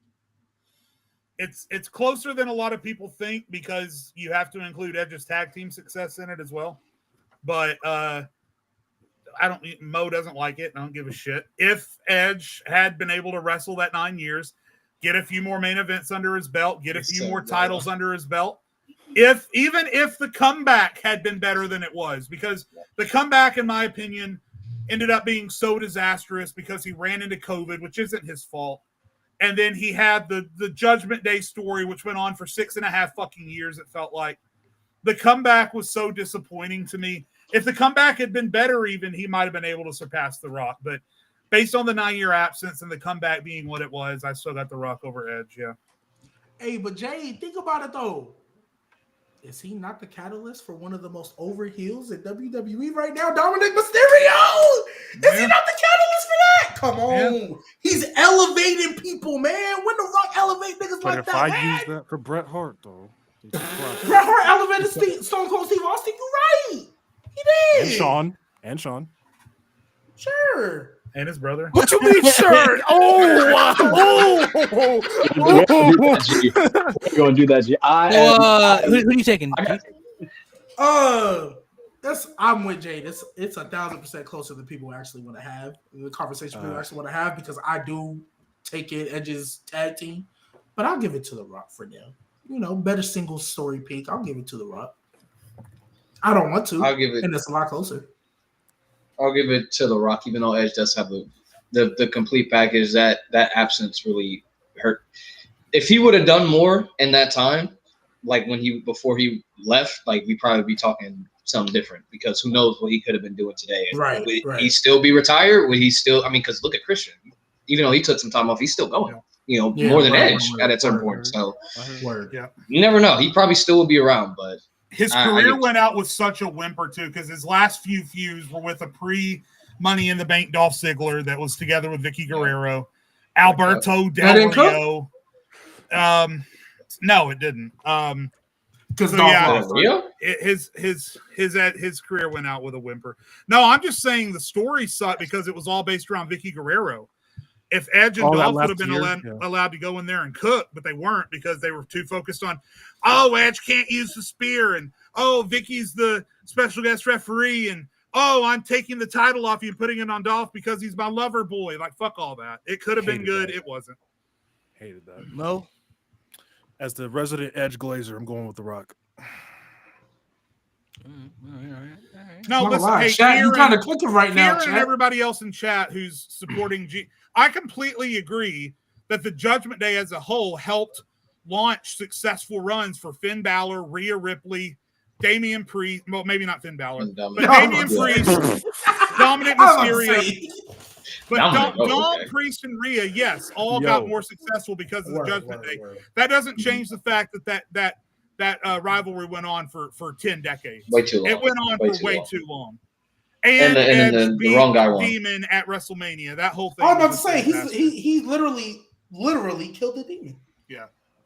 Mm-hmm. For sure killed the Demon too. Yeah. So both things can be true. That rivalry was a disaster and went on for way too long, and it helped launch Priest, Dom, and Rhea. Yes, both things can be true. Okay. Just to see what people thought. I want to dive into this whole new faction though, with Seth, Braun, and Paul Heyman and stuff like that, and the possibilities where it's going to lead into. Evolution 2.0. Yes, sir. Well, I don't want it to be Evolution 2.0. We'll see. I mean, like, I hear you. I personally don't want it to be Evolution 2.0. Evolution was about elevating guys. And even though, yes, technically Braun Breaker is going to get elevated, we know what Braun Breaker is at this point. We just, he literally, to me, is a main eventer that was just holding the mid-card title. That's all it was. But, if Braun Breaker and Gunther went at it, I believe Braun Breaker could win that match. If Braun Breaker went up against pretty much almost anybody in the main event, I would believe Braun Breaker could win that match, and it would be believable. Like, I wouldn't see Braun Breaker winning the match and be like, "Ooh, that's not believable." Like I wouldn't think that at all, and that's with anybody. Like, genuinely, the only person that I could not see him beating right now today is Jacob Fatu. That's it. And the only reason why is because Jacob Fatu, man, that I don't care what he looked like. I don't care what jail he been to. That nigga got to be a WrestleMania main eventer. He has to be. Don't even get me started about Jacob Fatu. But if he did beat Jacob Fatu, would I think that would be like, I don't like. Would I feel the same way about him, about Jey Uso tapping out Gunther? Absolutely the hell not. So I don't want this group to be Evolution 2.0. I really, really hope that this group is just showcasing him, but not like how Evolution was. I just want them to be a super group that's running this shit. Yeah. I just want a bunch of new Paul Heyman guys just running this shit. That's what I don't think it's a foregone conclusion that they're going to add a third guy. I think it would be fine if they didn't. But everyone's obsessed with everyone on Twitter and even my friend Ryan, fucking Jesus, texted me as soon as it happened and said this. So, Braun is Batista and Seth is Triple H. Who's going to be Randy Orton? Like, first of all, fuck off. But if they are going to have a third guy, there are two guys in the company that would benefit from being in this group more than anybody else, and I think both of them need it equally. I can't decide if you put a gun in my head which one needs it more and which one I would pick. But if they are going to add a third guy, it needs to be one of two people, in my opinion. Carmelo Hayes or Austin Theory. Yeah. You lost me. Those are the only two. Because everyone else, I think, can be saved with a tweak of the character here, a good booking decision there. I think there are things that can fix them. But Theory, I think, short of a drastic booking decision like this, I think Theory is done. And Carmelo Hayes, even though he just won the Andre the Giant Memorial Battle Royal, which, okay, if you want to use that as a catalyst to get to this, then fine. But it needs to be one of those two guys, for sure. I would like, for me, who I would like to see a part of it. I'm assuming they're gonna add somebody else eventually. I don't know when. Carmelo Hayes would be a good addition. Austin Theory, because he's super young and part of the future. If they wanted to kind of help revive him of some sort, because I don't know why he's still tag team with Grayson Waller. We should have. I don't know why that's still a thing. Should have been done. They seemed like they were gonna tease the heel turn, and then they went away from it. Twice they did it. I don't know. I don't know what the hell. Yeah, I don't know what they're gonna do for the men's side of it. There's a lot of good options there. I would like to see Bronson Reed though a part of it. I think that would be incredible. Bronson Reed, Braun Breaker, Seth Rollins, Paul Heyman. At that point, they win everything. They win. Man, you just lost. No. With that one. I'm rocking with Ethan Page. Okay, this is why this doesn't work. You already have the enforcer in Braun Breaker. You don't need a second enforcer in Bronson Reed. I hate when people bring up Bronson Reed. Makes no sense. Plus, he was literally feuding with Seth before he left. That shit makes no sense. I don't want to say it. They don't have to be an enforcer. No, they should just go back to being cool. If we talking about building up to being cool. If we talking about building up two people for the possible future, yeah, he doesn't need it, bro. Bronson Reed does not need a faction, bro. He's good on his own. But Braun Breaker don't need it either. But makes sense. The last time, okay, but at least. But he's the future. That's what they did with Batista and Randy Orton. That's like your guy. Braun Breaker is the Bronson Reed is. I love Bronson Reed. He's not the guy. Austin Theory could be like one of the top guys. Carmelo Hayes could be one of the top guys. Yes, Austin Theory has everything it takes to be one of the top guys. He absolutely does. Thing, though, but Bronson Reed's not. He's not. It also has to make sense because Bronson Reed, last time he was on TV. We know last time he was on TV is with Seth Rollins. Bro, but the last time he was in a feud was with Seth Rollins. He's not gonna start listening to this nigga. We know that. Oh yeah, mate. Let me listen to you. It's not so like that storyline. It's more so of the Paul Heyman fact. It's not more so him listening to Seth. It's more so of the Paul Heyman fact. Like I don't look at Braun Breaker. He was against Paul Heyman last time. He was literally on the opposite war. Yeah, he was. He literally was. He literally injured himself taking out a Paul Heyman guy. That dynamic effect where he can bring niggas in like that. He do it all the time. Do it all the time. It wouldn't make sense if that's the last time. Realistically, if we're talking from a storyline perspective, didn't he not turn on CM Punk many years ago? And CM Punk was friends with that nigga again, and he turned on him again. So realistically, like Paul Heyman always got that cycle. It's like 13 years ago. 13 years ago. But it still happened. But like over a decade ago. To be fair, over a decade ago. He still turned on him. It still happened. Okay, but it's different. And then he turned on him again. Wait, it's different. when you- Again, he was dumb enough to believe him again. It's no, because it's a little different when you have a Okay, Okay, again. now we're being disingenuous because I'm gonna use the Kevin Owens How does Sami this It Zayn happened. It literally because happened. because it's a little disingenuous to bring that up when you have a Kevin Owens Sami Zayn dynamic as well. Triple H, Shawn Michaels, Bayley, Sasha Banks. That's literally a story they've told you. Where like, yeah, they're like brothers, they're like sisters. Yeah, they're gonna fight. They're gonna turn. Bronson Reed and Paul Heyman don't have that relationship. Yeah, they're not Bronson brothers. Reed. That's Seth and Seth Rollins ain't brothers. Yeah, that hasn't. But been they could tell that. established. I'm saying they could tell that though. And they make the wouldn't be point. good. They make the point on It wouldn't be commentary good. that CM Punk It was wouldn't be the good. first Paul. He's the first Paul Heyman guy. So of course, there's always going to be that link and that brotherhood that Technically, it was they Brock always had. Technically, it was Brock Lesnar. Well, yeah, it was Brock Lesnar. Well, yeah, it was Brock Lesnar. Yeah, it was Brock Lesnar. But you after have Brock, to look after at, Brock, it was CM Punk, and they've had that relationship. The only guy that. Oh wait! You making this argument about CM Punk and Paul Heyman? What the fuck? Didn't Paul Heyman turn on Brock Lesnar? What the fuck? And they got back together years later. He turns on So everybody. what the fuck is the point? So what's the point? What's wrong with CM Punk and Paul Heyman coming back together? I'm not saying that's a problem, but I'm saying Paul Heyman has that dynamic effect where he could bring in a. He bunch does of on people that he's close with.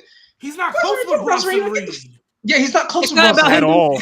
It's At not all. about that, bro. It's not about him being close to Bronson. It's about the future and who he sees and people built around him to protect him from the niggas that he's going against. That's what so it's about. I just You got a I just Bronson want Reed and a Braun Breaker in front of him going I against just- CM Punk and Roman Reigns, bro. I just want to throw into Malik's point about the Paul Heyman effect from 2014 to 2019 ish. Who was Roman Reigns' biggest rival? It was Brock, who was always surrounded by Paul Heyman. Comes back after COVID and is immediately put next to Paul Heyman because Paul Heyman has that ability to show what they can be. But Paul does Pat, have that I- connection to his family. So Pat, I mean, it's Yeah, really there's good to a have you connection back. to that family. It was- I there was was a like, connection Pat, there. it's really good there to was a have you connection back, there. but you being nasty because one, he does have the connection to the family, but even then, take the family out. In kayfabe storyline, what they've told us to our face, Paul Heyman didn't seek out Roman Reigns. Roman Reigns seeked him out. sought out Paul Heyman. Roman Reigns brought Reigns- Paul Heyman in. So the argument that Malik is using Look, doesn't Gee, apply. just because you're talking louder don't make you more right. Roman saw the Paul Heyman effect and what Paul Heyman has the ability to do with people like CM Punk, with people like Brock Lesnar. So he went and sought out Paul Heyman, which is something that you could very feasibly do with somebody like a Bronson Reed who wants to elevate the person he is and go to someone like Paul Heyman, who is currently aligned with Seth, and being now, as you have already stated, that Seth is going to cook in this storyline because of how it started and where it's going to go. Him wanting to elevate himself, he could seek out them himself in kayfabe terms. But in kayfabe terms, because the idea of Bronson Reed going to a faction to get elevated isn't my problem. It's who he's going with. The last time we saw Roman Reigns on TV before he got Paul Heyman, it wasn't in a match with Brock Lesnar. He was about to fight Oldberg before the last time we saw Roman Reigns on TV. The last time we saw Bronson Reed, he was in a feud with Seth Rollins during the War Games match. Matter of fact, when Seth Rollins turned heel, what did Bronson Reed go and say? But I was the bad guy. I told y'all. Said this all along. I told y'all. In kayfabe wise, I'm not saying Bronson Reed can't get elevated or put in a feud, but with this story and everything they've been telling, and especially the way Paul Heyman and Seth Rollins, they're really key attention to detail. To me, I'm not saying it's a story they couldn't tell, but as we said last week, just because it's a story doesn't mean it's good. That would be a literal situation where being like, okay, it makes no sense that they're doing this, but sure, fine, whatever, let's keep it pushing. But it wouldn't make sense logically, especially in a world where even people who are both heels, if they hate each other, they still hate each other, a la Drew McIntyre with the rest of that fucking bloodline, right? You can still hate each other, not be with each other, but hey, you know what I mean? We're both heels. And Bronson Reed being in that group would make zero sense. Braun Breaker makes a little bit more sense because in NXT, we saw the connection with Paul Heyman. Paul Heyman was literally in that nigga corner. He was literally in that nigga corner versus Carmelo Hayes. That makes sense. That's a pairing that even the people who didn't watch NXT, you could play a promo package this Monday and they'll make the connection. Bronson Reed, the last time we saw him before he shattered that ankle, was literally tsunamiing Seth Rollins 6 times. Seth Rollins is gonna all of a sudden be like, "Hey, yeah, come on, man, you killed my ribs. Come on, man." And Bronson Reed's gonna start taking orders from this nigga when I can literally squash you at any moment. I've done it. I took you out. Why would I start listening to you? That logically, that makes no sense. It would be dumb. Like, it still gotta make sense. It does not. You want to talk about it has to make sense. Do I just real quick? The Usos feud. That made no. Why did Jimmy turn? That made no sense, but they still made it work. Just because it doesn't start to make sense doesn't mean it always. Yes, so you can make it work. You already killing it dead on demand. I don't think that story worked. That's the problem. I don't think it worked. And it was followed by a horrific. I think we all. I think we all agreed like that. The story, the beginning of the story, like it did not make any sense. As they progressed to WrestleMania, it was a good build, and like the promo package they had was good. But then they had the match, and it's really a forgettable. It's really forgettable. People don't talk about the feud. But like, there's a reason people don't really talk about the feud. But the heel turn didn't make sense. No, because made no sense. Jimmy, he's fighting for you. He literally is challenging Roman because he took you out. That's why he's doing this. So why are you turning on him? Yeah, and then the reason Jimmy gave, because I don't want you to become Roman. Nigga, what? Roman. And then he joined Roman. Roman. It was like one night. He literally comes out to a song which says, "They talking family first. I put that in the past." And then like later in the night, he's back with his family again. I was like, all right. And they didn't even change the song. And it's still a song. Because even when he turned on Jay, he literally, I think he told Solo, he's like, "I didn't do this for y'all. I'm not joining y'all." And then went right back to the bloodline. Went right back. Only reason he left is because Solo took him out. So even then, that heel turn didn't make sense. But what I'm saying is, just because in the moment it doesn't make sense doesn't mean they can't make it make sense. That is what I'm saying. If you kill it dead on arrival when it starts, of course you're going to think it's not going to make any sense. Like, you're already deading it and it hasn't even happened yet. You can make something like that. You can make Seth, who is the visionary, the revolutionary, he was the Monday Night Messiah. He was beating down Buddy Murphy for as long as he has, and then he ended up joining him. You can make the psychological advantage that Seth and Paul have over people a way to bring Bronson in. I'm not saying they're going to. I'm saying they can make it make sense. They could, but it's not the best option.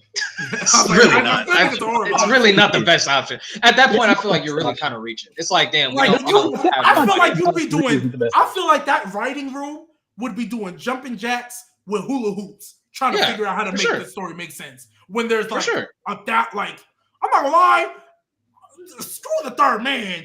I just put Becky in it. If they really want to add another person, that's what I want to talk keep about. It pushing. Like, that's what I want. That's what I want. You can make someone who it doesn't make sense in the grand scheme of things in the beginning make sense. A la Triple H and Stephanie first getting together. Why did Stephanie join it? That didn't make sense in the time, but they made it make sense. You can make something make sense as long as you give it the time to make sense. I feel like that's a huge problem with a lot. I'm not pointing you out in particular. I'm not saying you are, but that's a huge problem that wrestling fans have these days. They don't let shit breathe. And as all of us know, Triple H is a huge fan of long-term storytelling. So you can make shit work and you can make shit pan out if you give it the time to do so. And I agree, Bronson is not the best choice. If you ask me, it should be Theory or Page. Those are my two choices. But I'm just playing devil's advocate for Malik's point that even though it's not the particular, the be-all, end-all obvious choice right now, they can make it make sense. What did you want to say, Mo, about the Becky situation? I was going to say, for me personally, I don't know about how y'all feel about it. I'm not all the way sold on this Becky turn in terms of caring about it. I feel like if they were to put her in this group, I feel like it would give that heel turn more of a boost. That's just me, though. No, sure. I would like to see Becky a part of it. I kind of think she is going to be a part of it. They've never let the woman be a part of the main storylines when they have women who could be part of the main storylines. I feel like Becky could really be that first to be like, hey, Well, I mean, they did it actually with include the Rhea. women's division. I mean, they kind of did it with Rhea, but I get your point. If They they kind of add, did, but that shit was mid. Anyway, if they add Becky a Yeah. part of it, I would kind of like to see them put somebody else in there too. Because I'm looking at it like if they have Seth as like I guess their guy, Braun Breaker is a part of the future. Becky, in terms of for the women, she's already reached that established. If they add another woman in there to help elevate, like they're doing with Braun Breaker, I mean that could be good on both scenarios right there. So that's what I would like to see. I mean, and they could have plenty of people down in NXT, like G's always said, you can bring up and part of that, you know, that could maybe benefit from it. So Becky being a part of it would make a lot of sense though if they wanted to go that route. And I think they could redo what they tried to do back in 2019 when they put them together when they were both baby faces. And it didn't work out. Oh, hey, the man's man. Hey, talk about something that makes sense, and hey, we gotta let it breathe. Hell no. That was terrible. We're talking The most interesting part of that. I don't. The most interesting part of that was Baron Corbin hitting the end of the day. Even Becky, That was the most interesting part. Becky and Seth. That was fun. So let's not give that. I Let's not refuse give to book put that that sense too storyline much. because that means I would have to give any kind of talking point to Lacey Evans, and that bitch can fall in a fucking hole. Fuck Lacey Evans. Yeah, Lacey Evans being the main event was kind of doomed to be bad from the beginning. So I mean, you know, they were trying to push her at a time when with Baron Corbin at all people too against Seth and Becky. It was a weird time, man. It was a weird time. If they were to add another, so if they added Becky and they put another woman in there, and let's say it was Paul Heyman, Braun Breaker, Seth Rollins, Becky Lynch, and another woman, who would you guys think would be a good fit? Like if you had to put somebody else in to help elevate, like you're gonna put this person in that position to help elevate up, like what they're doing with Braun Breaker to be an established superstar for the women's division. Oh. Honestly? It would have been liver if Becky didn't turn. Yeah, that's a good point. Honestly, If Becky didn't turn on her. honestly, bro, if you caught her up, Zarya, like a little enforcer, have her be Zarya? Becky's enforcer. My- I was my- going to say she Jordan, might but I need feel that. like Jordan's better as a. I think Jordan's better as a baby. Yeah. Like for Yeah. now. Well, Nate, to your She's- point, I feel like if you're going to add another woman, it's somebody who's probably going to need it because Roxanne doesn't need it. Julia, even though she got her accent, she don't need it. Jordan doesn't need it. You know, hell no. Oh, I just saw. Yeah, you Hell saw no. that. Nikita. My- Hell no. Nikita No, Lyons. these Lions in there because I'm looking at These somebody. Lions? I'm looking Just at ass. somebody. I'm looking at somebody like when Braun Breaker's in that position, like he has the it factor for me, like somebody that I know could be a main event guy. Yeah. So I would put somebody else in there who I think has all the credentials and tools to be in there. I'm looking at somebody They like a just need Jada that Parker or boost. something. Like a Jada Parker, somebody got like all the credentials, great heel. You plug her in there. I don't know for that. I don't think she fit the dynamic. I think I I would think probably Jada take Parker's Lola over past that Jada. now.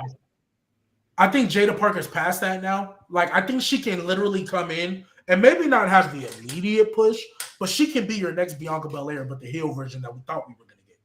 Like, she doesn't. I don't think Jada. I think Jada Parker's past that. I think at this point. Yeah, I think in that regard, I would probably take Lola over Jada just in that particular situation. Who? I mean, Lola. Lola has a she's shown that she can go, she can talk, she has the look, she actually does have a legitimate fighting background. Like I could see Lola kind of filling that spot, but I mean, it's really hard when you talk about pulling people up because the NXT women's roster is fucking stacked To the unbelievably. But then there are those certain Yeah. people like I don't think you could do it with like a Soul. Like Soul's too much of a baby face to do it.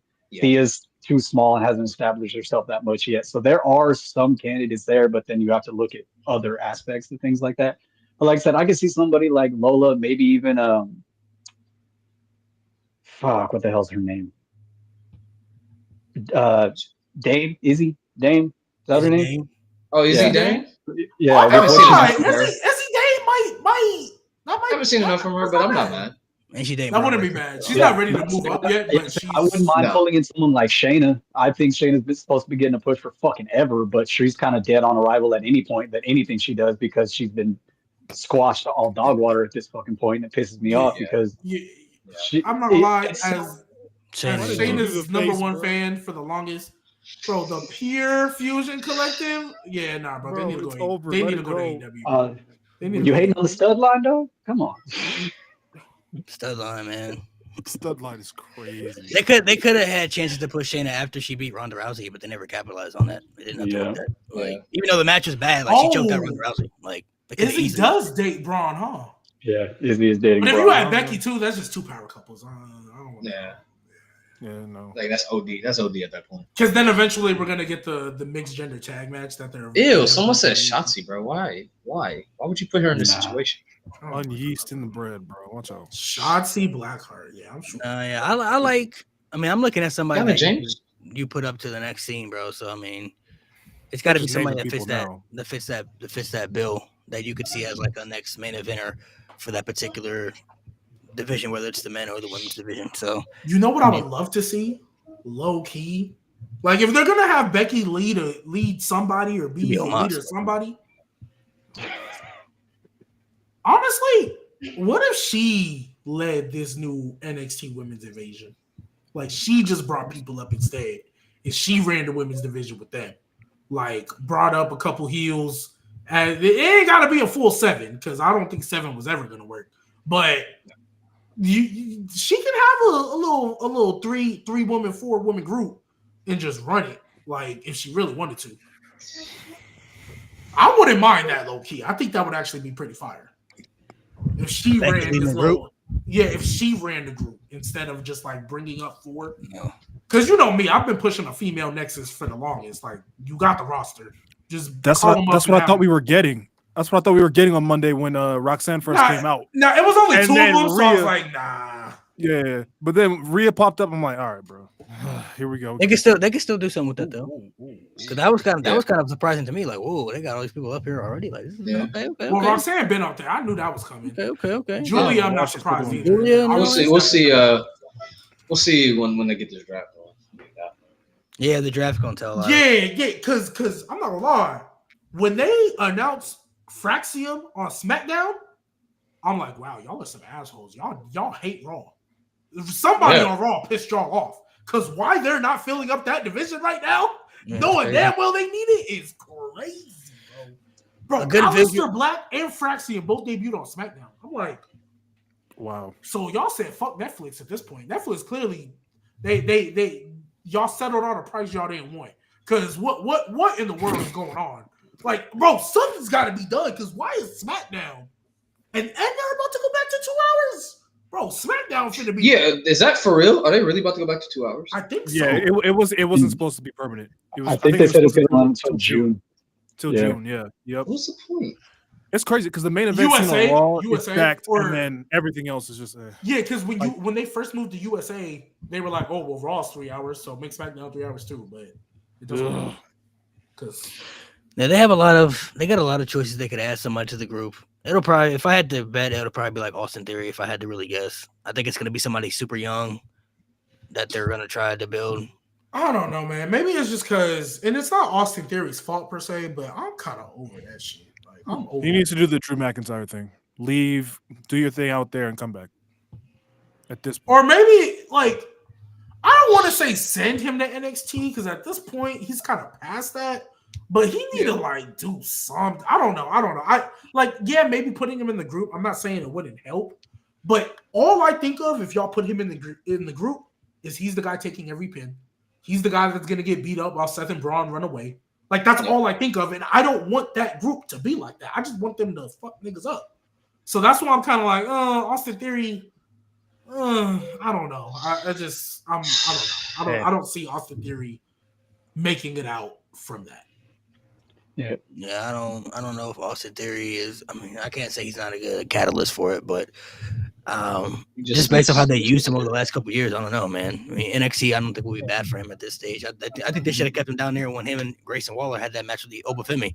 Just kept them all down there and split them up that way. Well, they're not doing nothing in the tag division, and they're technically on SmackDown. So, like, and now that the New Days are heels, who's the tag team at Raw? I hope this. I'm assuming. I'm literally we need a assuming. draft. I'm literally assuming Pretty Deadly and Motor City Machine Guns are literally heading over to going back. Yeah, I'm assuming because who else is New Day going to feud with?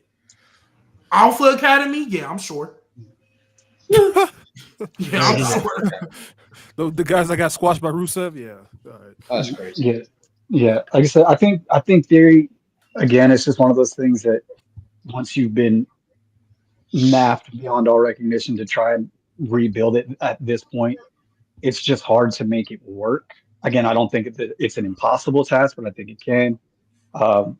I think like I said, I really think Ethan could be a good fit. If they didn't already have Braun as the muscle, I think Ridge would have been a good spot. I think Ridge was killing it down in NXT for a long time, and then he just kind of disappeared after the whole what was it, the Chase U thing, and then he had like one match for the title and then dipped out.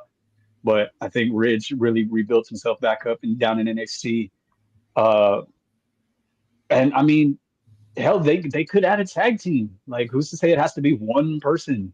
Like, who it might be, I couldn't fucking tell you. But I mean, shit, you can bring up anybody at this point. In a I don't perfect, think they'll add Rusev. in a perfect world, when I was fantasy booking this, I assumed they was going to be with Cena. So you would have had Cena, Seth, Braun, and then I would have put the New Day in there because that's literally perfect for War Games. That's literally going to set up your 5-on-5 War Games because then you can have. We're still doing you War can- Games? Yeah, they're bro. I told you as soon as they introduced it, They're the not first time- advertising it again. So No, they are. They literally advertise the cage and everything. They're doing War Games again.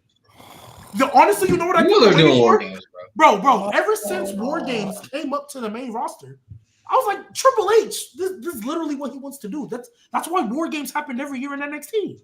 That's his Thanksgiving tradition. So just get that in your brain. But my thought process was, so you have Cena, Seth, Braun Breaker, and the New Day versus your super team of Roman, Cody, Punk, and then I forgot what tag team I said should have been in it. Usos.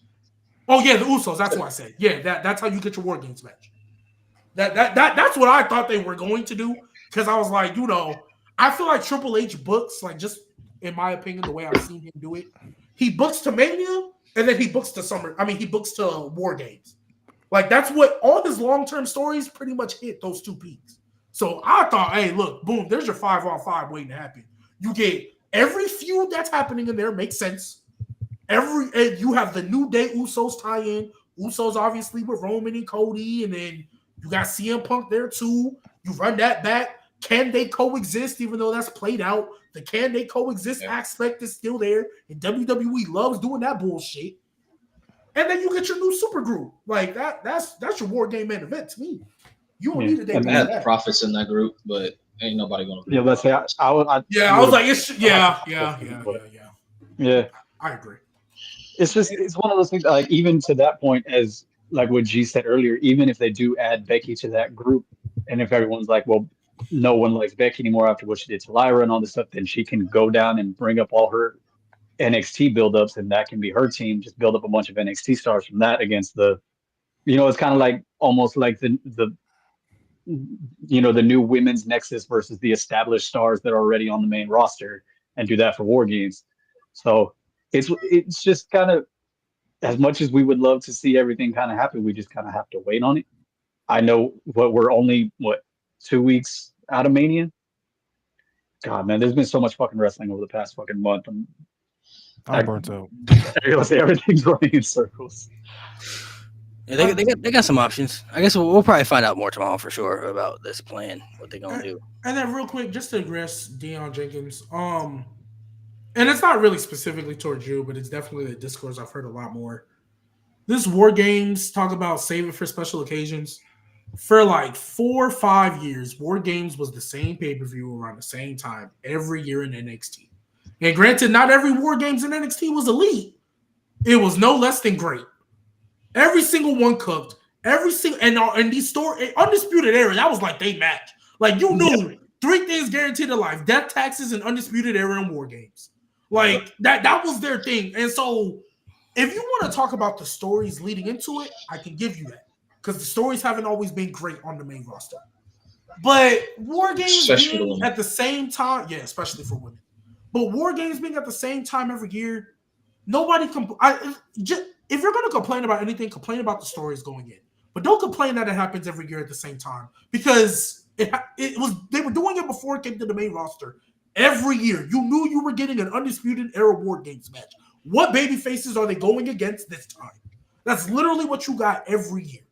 Right, so that's not the issue. The issue is the stories, because the women's War Games in NXT used to cook. These ones, I think they have one good one going in. Rather, like the story going in, I think they had one good one. Everybody else was just kind of let's just throw. It's kind of like at this point, because then it gets to the point where it's like, if you can't build for a War Games match, why are you having it? You know, if you can't have a good story for a War Games match, why do you keep doing it? You know, that's why I feel like it should be like a Hell in a Cell. Like, okay, you have two factions, or you have a faction that's been running roughshod over WWE. So, all right, let's plan ahead.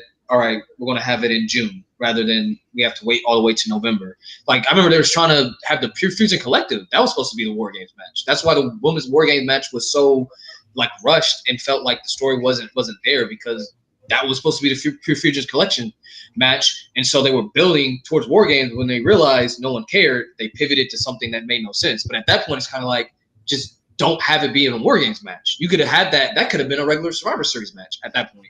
And that would have been fine. That's how I feel. I'm like, just build it as a Survivor Series match, and if the feud like calls for it, then put in War Games. But I guess my thing is like, and I hear y'all what y'all saying about build to a regular Survivor Series, but technically, if we build to a regular Survivor Series and people still don't care, we're gonna get the same complaints. That was the biggest thing for a minute. Get rid of Survivor Series. It doesn't matter, right? Especially because we got two brands, but brand split, LOL. Nobody like the brand split doesn't, because they would have the draft literally the month before Survivor Series. The month before the show, and then why were they fighting? And even when they do the draft now, can y'all tell me what brands Cody Rhodes is on? Because I damn don't know. SmackDown technically. He's on SmackDown till WrestleMania season. You were like literally when they went to Netflix, they're like, all right. And CM Punk was on Raw till WrestleMania season, and he was on SmackDown the whole time. Mm-hmm. Like, so that's what I'm saying. They don't really care about the brand split as much as they should. The only time they care about it, real talk, is tag teams and mid cards. But main event, it's a free for all. Like Drew. The only reason Drew McIntyre went to SmackDown is because of a quote unquote trade, but it was the only excuse they could use so they could have the Drew McIntyre Damian Priest match. Yeah, because literally 2 weeks before that, he was on Raw dealing with Seth and Punk. So I think just like I understand that like WWE wants to give the women the same shine as the men. That's why they give them both a War Games match. They give them both a Royal Rumble and everything like that. But when it comes to something like War Games, like it's fine that you want to give them the same shine in the same match as the men, but you have to make the story matter as much as the men's match. Like if no one gives a shit about the women's match, then they're obviously going to have complaints about it being in War Games and so like you can, if like that's not how you're sold on it, there are ways that you can build up smaller women's feuds around it, especially now that you have the mid-card titles involved. Like you could do, what was the pay-per-view that fucking TNA used to do that every match was in a cage? Lockdown. Was that Lethal Lockdown? Yeah, Lockdown. Yeah. Like you while it's not the most, ingenious concept, you can make something like that. Give somebody or give the matches all a stipulation that all coincide with one another if you're not going to put them inside War Games. Or like I said, just make their story make sense. It's April. You have until November. You don't have to lay it all out on the line right now, but start planting the seeds toward November for the women, because you're already doing it for the men. You already know that somewhere, it's pretty much already almost, I'm not going to say exact sense, but Seth and this new collective is going to be involved in War Games in some way, shape, form, or fashion. Right, and that's what I was going to bring up, because what just hit me right now, the reason why the men's War Games match pretty much for 95% of the time always works out, there's always on one side or the other an established faction that is in that match. That was Undisputed Era's match for the longest, and then it was the Bloodlines match for the longest. Right? There's always an established faction or group that is in that War Games that people are trying to overcome. The only time they did it with the women was Damage Control, and that is not hard to overcome. Bianca 1v3 them niggas.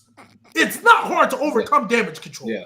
Like, it's really not. Bianca did it. Like Becky did it. Bro, Bianca and Becky both 1v3 solo them niggas. They didn't need help. Rhea would have done the same thing. Oh, man. Like Rhea would have done the same thing.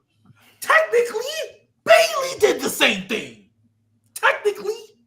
So, overcoming Damage Control meant nothing because everyone did it. If Damage Control would have first debuted and they would have won all the titles like they were supposed to and went roughshod, all right, cool. Now you can have, hey, we need to overcome these guys because they're a force to be reckoned with, right? But they're not. So you just got all the super baby faces, and the heels have.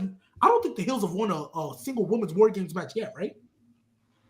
The On back the main roster, I don't think so. on the main roster, no. It's always been the babyface women. So Yeah. it's like you're technically supposed to be overcoming these women, but you always overcome them. At least with the bloodline, I didn't know who was going to win that match. There was at least some intrigue, like, are the baby faces going to win? Or are they not? And honestly, they didn't always. Right? Even the Judgment Day one. I think me and Malik were the main ones. Were like, Judgment Day honestly could use the win, but I don't know if they're going to get it. Now, obviously, once they announced Randy coming back, I was like, yeah, Randy's not losing his fucking first match at War Games. And I've been predicted that CM Punk was coming because I'm like, you can't script that any better. But before they announced Randy Orton, I was like, Judgment Day really could use this win if they really wanted. Like, they could use it. And there's at least intrigue there. There's no intrigue with the women because, one, there's not an established faction that people fear. Mm-hmm. And we know the baby faces are going to win. Like, it never fails. So that's what I'm saying. Like, now, like, you have established women's heels. You have Naomi. You have, hell, you could put Naomi and Nia together and build that going forward if you needed to. I'm just spewing out names. Like, or Roxanne or something, like, just start piecing pieces together. Again, you don't have to lay it all out right now. Like, oh, here's the new women's faction, and just immediately throw it all in our faces. But you can start planting the seeds to that. Whether or not WWE will do that, if they bring up a female nexus of sorts, like I said, that'll probably be the most interesting War Games match we're gonna get for the women because we don't know who's gonna win that, and you would have had 4 months in between, or really 6 months in between, to establish, hey, here's our new female nexus. People got to overcome that because they keep whooping everybody ass. Yep. Facts.